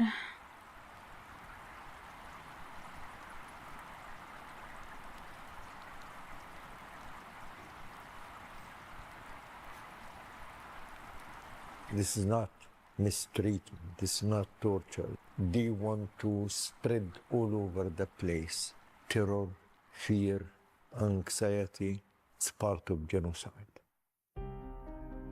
Sexual violence as a weapon of war. Who coined the term genocide warned us that there are preparatory stages. The mass killing of members of the group or arbitrary arrest and detention, rape against members of the group, and other forms of oppression or repression that would target the group as such should be taken as a signal or an indicator that genocide might happen. I believe that sexual violence is being used to ethnically cleanse Palestinians. The way they terrorize the communities is a way of forced displacement. And it happened before. It happened in 1948. There are many examples in the books that were written on what we call an independence war, the 1948, there were enough rapes done by the Israeli soldier in different places, and it's well known to any historian. Yes, I believe we saw a clip of this before. This is from the documentary Tantura, a film by Alan Schwartz, where it's basically it shows a lot of Israeli veterans remembering the good old times of when they first committed the Nakba in Tantura as well, where they killed a bunch of Palestinians in order to create Israel. So this is what he says. He says, in Tantura, we went wild. It was really awful. Tantura was a rich village. Beautiful houses. They lived like Europeans, you know. Even the women were wonderfully dressed. It really looked like a village. Some guy raped a 16-year-old girl there or something like that, Lamau. And it was systematic. And it was used to terrorize the communities and the villages, to get them to flee the areas and to ethnically cleanse Palestinians. He grabbed a woman, young and good-looking, went into the house, prepared the bed in the bedroom, and he wanted to fuck her. So we know this is not new. It's textbook colonialism. They would use sexual violence to dominate, to humiliate communities. It happened approximately 22 days ago. Count it yourself from the 13th of March to today. Sadly, if you're next to settlements, you're most likely to be verbally, sexually harassed by settlers on a daily basis. They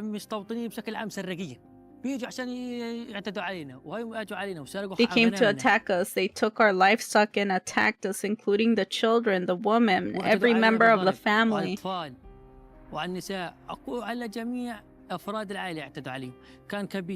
Young and old, no one was spared. In many instances also take part in this sexual violence. It was around 1 in the morning on a Friday. Several large groups of settlers, thieves, not settlers, thieves, came at us from every direction, from this mountain in front of us, in organized groups.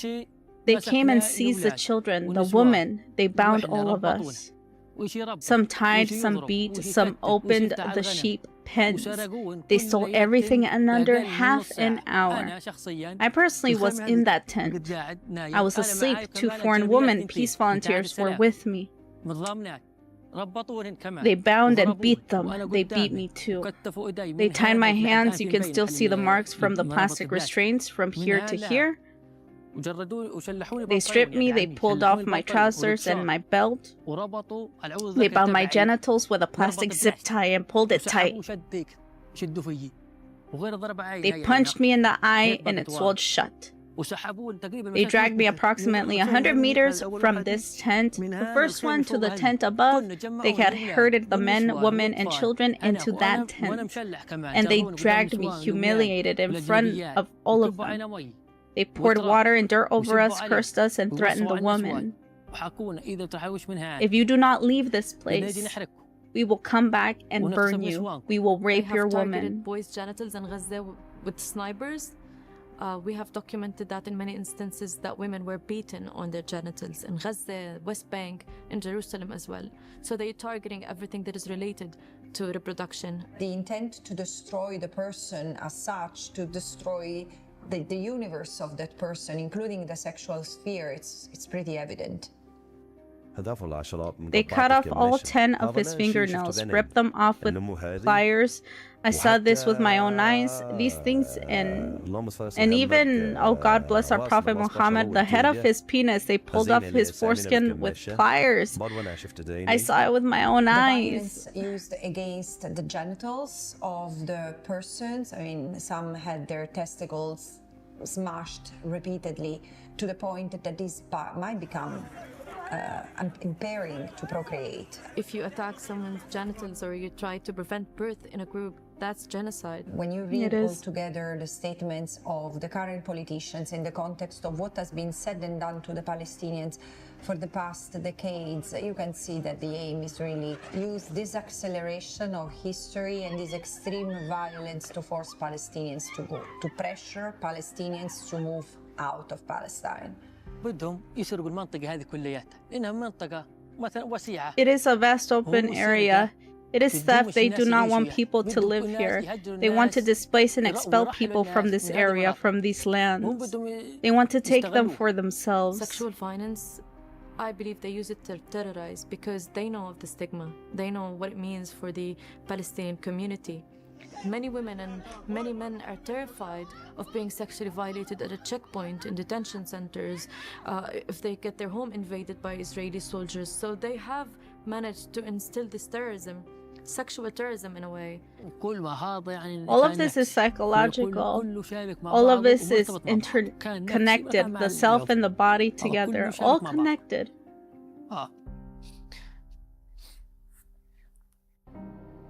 The body as a battlefield. You consequences. can see how many Palestinians have gone out of detention, looking like emptied of life. When I got off the bus, I saw my father. He didn't recognize me. My appearance had completely changed. When I got home after 5 months away from my mother who raised me, when she came to hug me, I pushed her away. Why? I wasn't used to it. During my detention, anyone who came close to me tried to hurt me. But after I settled in for the first few days, I started having nightmares and the neighbors would hear me screaming. I felt hopeless. I felt guilty for having these nightmares and other things. The joy had left my heart, the joy of being released. Do you understand? Someone who's been raped repeatedly will carry the wound forever and requires healing. Now think of the people who have been freed after torture. Many of them were sent back to Gaza. In Gaza, there is not the possibility to receive psychosocial support. Since then, I've been suffering from forgetfulness and the lack of, I believe, sleep. I get angry easily. I get angry over the smallest things. If it weren't for God and my children are the ones who put up with me, not me with them. They're the ones who stand with me. In everything I tell you, my son, as my wife, may God have mercy on her, he gets up at night and covers me. He asks, "What do you need? Should I bring you water?" My young son is the one who looks after me, not the other way around. Justice? Justice is not just what is delivered in a court of law. Justice equips the person to continue to live not without wounds, despite the wounds. This is a war crime and this is a crime against humanity in the Rome Statute. Sexual violence in conflict is strictly prohibited under international law. ICC was a legitimate dream for us, to be the court for no man's court.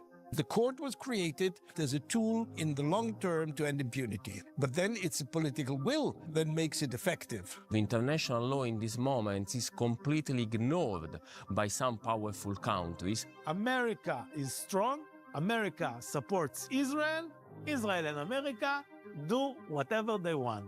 All the rules adopted by the international community at the end of the Second World War to prevent the commission of international crimes, of atrocities, are systematically violated. Many women, when we go talk to them and we tell them who we are, what we're doing with the documentation, the UN mechanisms, international investigation mechanisms, they'd be like, they would laugh at us, to be honest, and they'd be saying that, really, after Gaza, like, what are you going to do?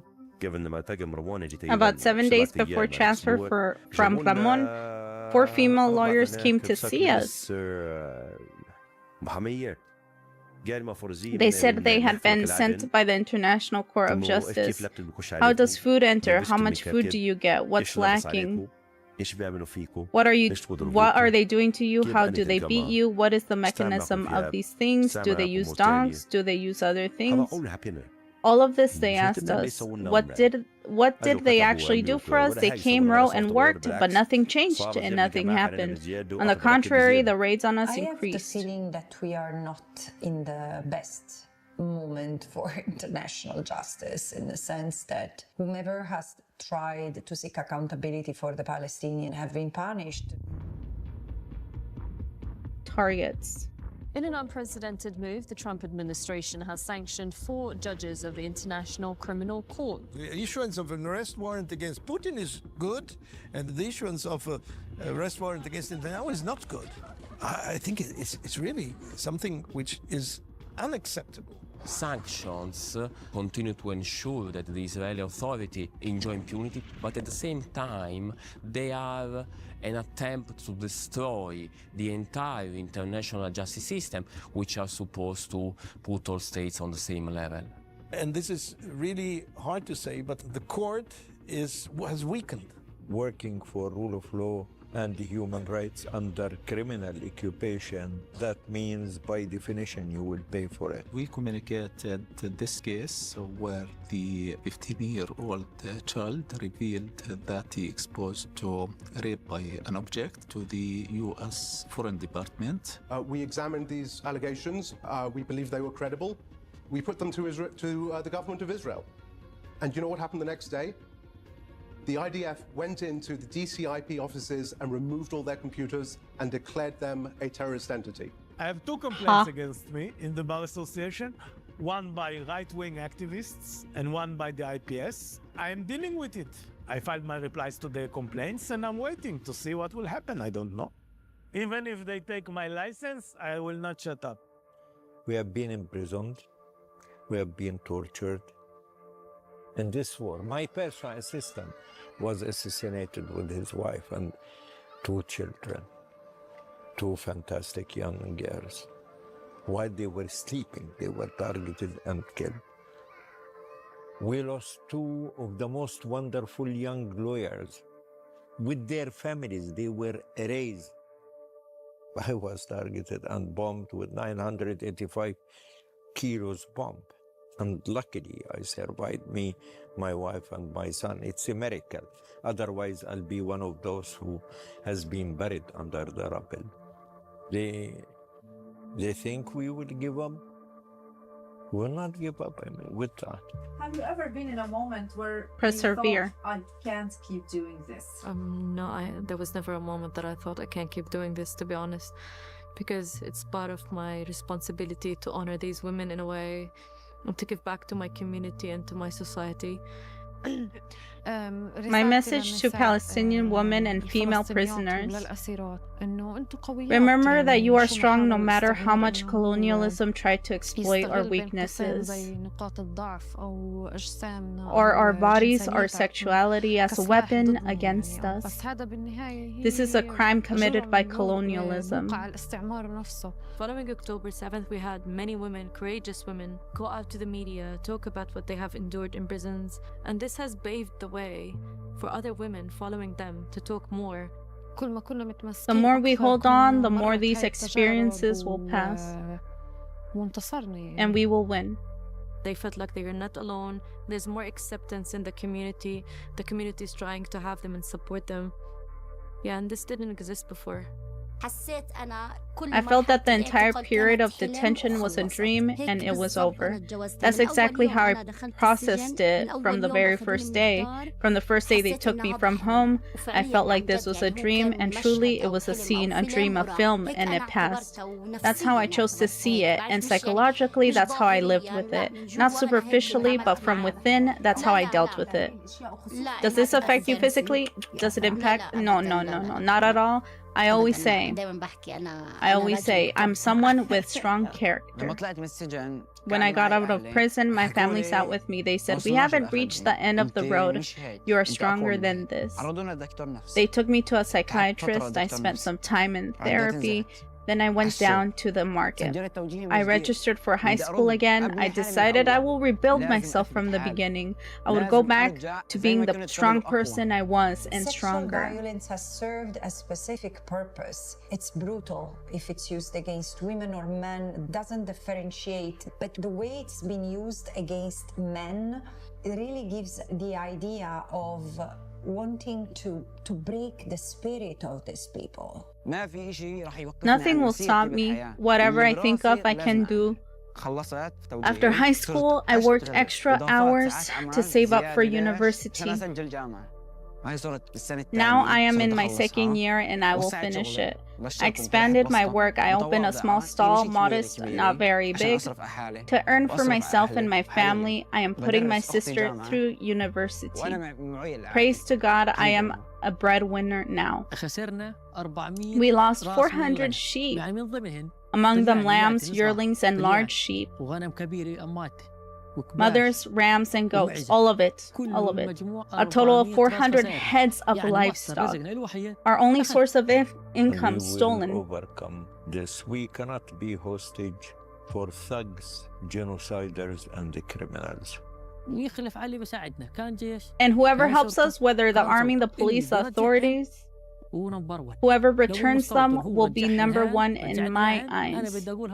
I will say he is number one because he returned the work of a lifetime. Even if he is my enemy, that's all I have to say. The collective spirit of steadfastness ignites that sense of humanity, solidarity, and resistance. It does to apply international law and applying it ethically. Honestly, what drove me to tell my story on the film this time was after clearly seeing what the occupation army does to the prisoners. In their blatant posting of videos and photos, only God can stop them. There is no country on earth, on the whole globe, that can hold them accountable. The world is on trial. Rise. Not one person, hundreds have told this person. What? Have told this story, my bad.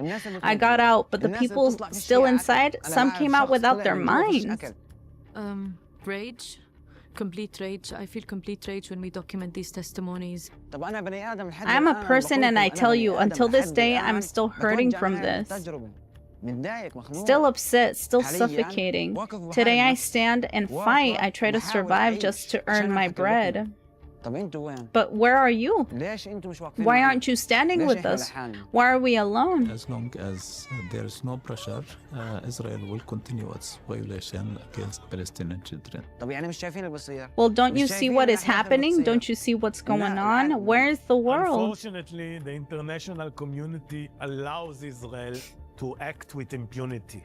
I would like to see those indicted by the ICC arrested. Unfortunately, the international community does not impose sanctions. Why BDS is not the Bible in every person's house? They all buy Israeli weapons, which is the main industry here in Israel, is selling weapons to all countries. I would like to see states halting the arms transfer to Israel, stopping to buy weapons and surveillance services from Israel. I would like to see the profiteers investigated and hopefully prosecuted for what they have done. Some would say that international advocacy, international law is useless. We haven't seen anything that has failed, it was buried under the rubble of Gaza. But sometimes you think that maybe we can achieve something by documenting this, and maybe this is a way for me to channel all the rage that I have and all the feeling of injustice that these women go through. We have a lot of power. It's just that we don't use it. And so, yes, there is a lot to do. Let them bring lawyers from the outside like they did with the Nazis. Right? Then we'll see. Using law, this civilized tool, the most civilized tool on earth, bringing the fourth dimension to the conflict, which is very clear. Never, ever occupation can be just or fair. Occupation, colonization, racism should end. I hope the majority of my people will wake up and understand you want to be here, you want to live here.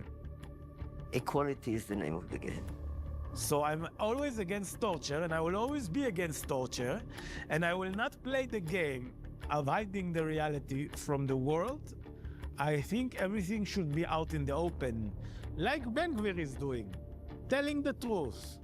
Like Ben Gvir is telling the truth, I'm also telling the truth. And if I pay some price about it, so be it. You are defending people facing genocide, facing ethnic cleansing, and you will be terrified. Don't be there. You should be strong enough. You are not the victim. And you are hurting them. You put the real face on them as the criminals and thugs. We have seen something really unprecedented personally in my lifetime, seeing member states, governments coming together in defense of the perpetrator, repressing one people. And it seems to me that what is to be killed, annihilated here is the very idea that the Palestinians embody. This idea of, it's not even resistance, but it's their resilience. It's really that concept of sumud that is to be silenced, that is to be crushed. Because this is igniting a global revolution, as an anti-systemic, an anti-imperialist revolution.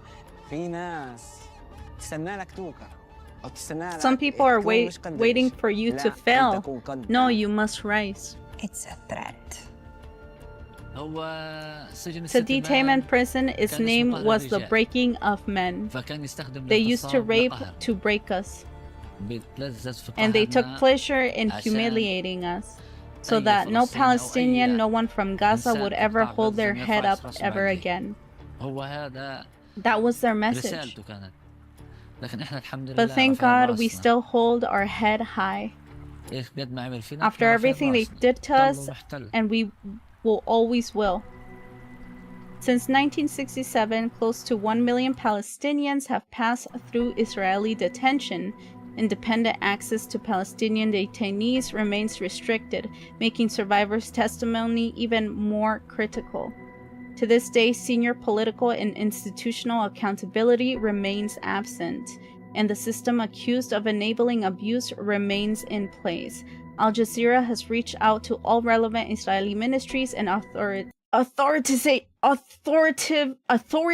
oh my god, for comment, but has not been yet received a response. This investigation is not the end of the record. Aljazera's coverage continues. Wow. That was pretty intense, chat.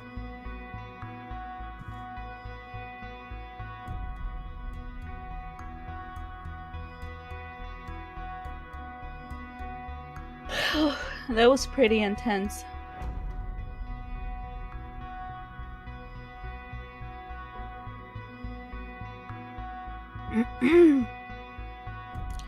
No, but yeah, like, shit.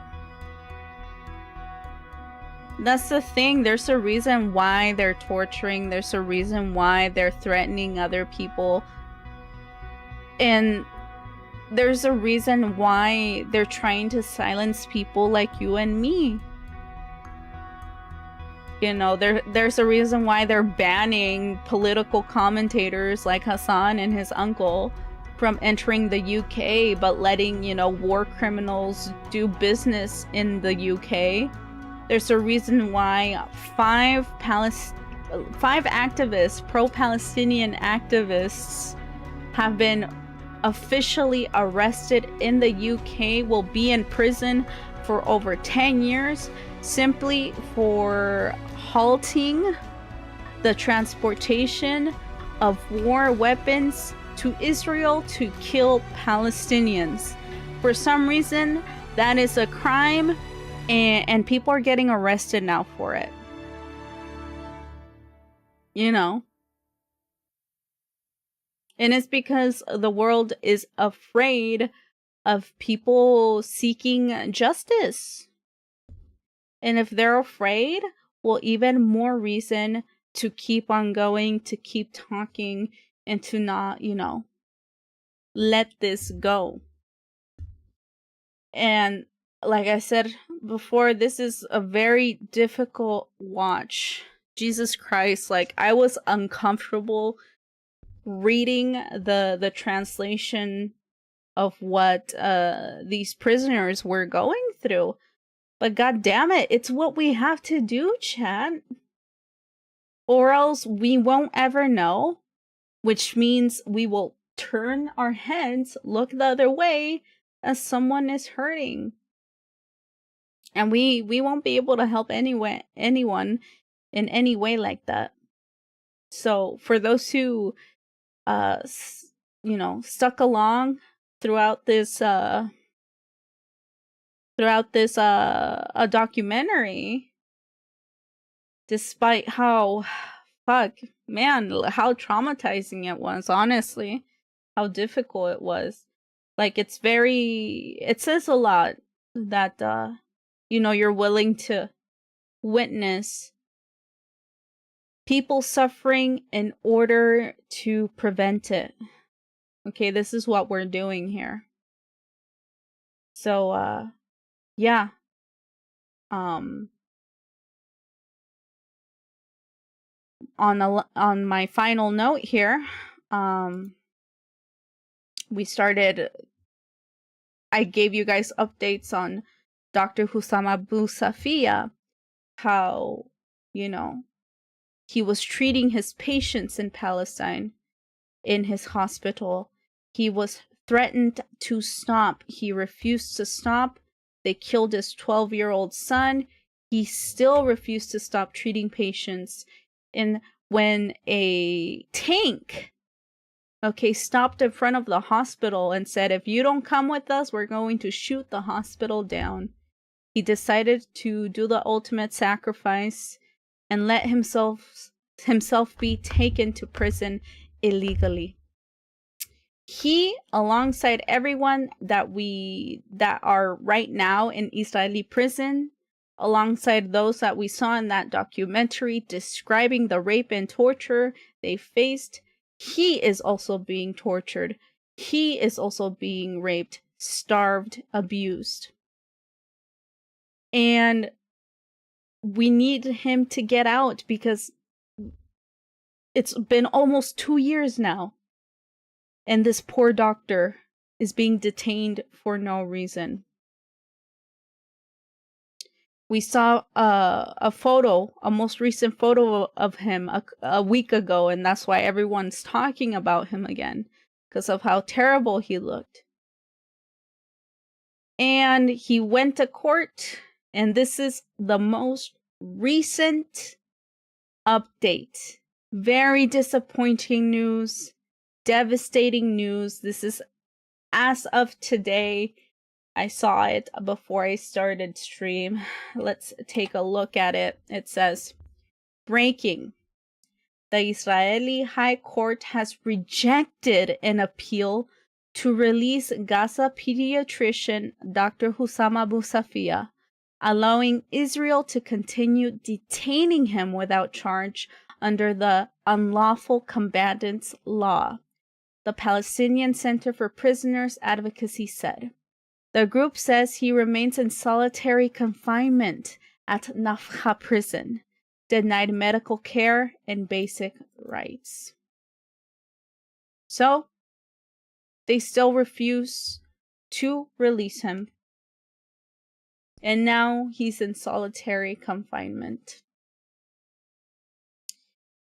If we do not talk about him, if we do not advocate for this man, Israel is going to kill him among many other prisoners, and we cannot allow that. This is why I am talking about him. This is why we watched that very terrifying documentary of what Palestinians go through in Israeli prison.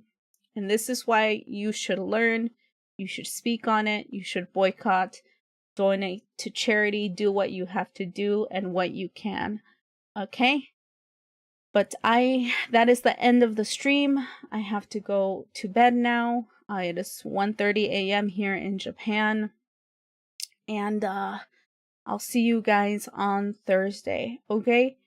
Thank you for watching TamaTalks, and I'll see you guys later, alligators, okay? Bye-bye.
してるから今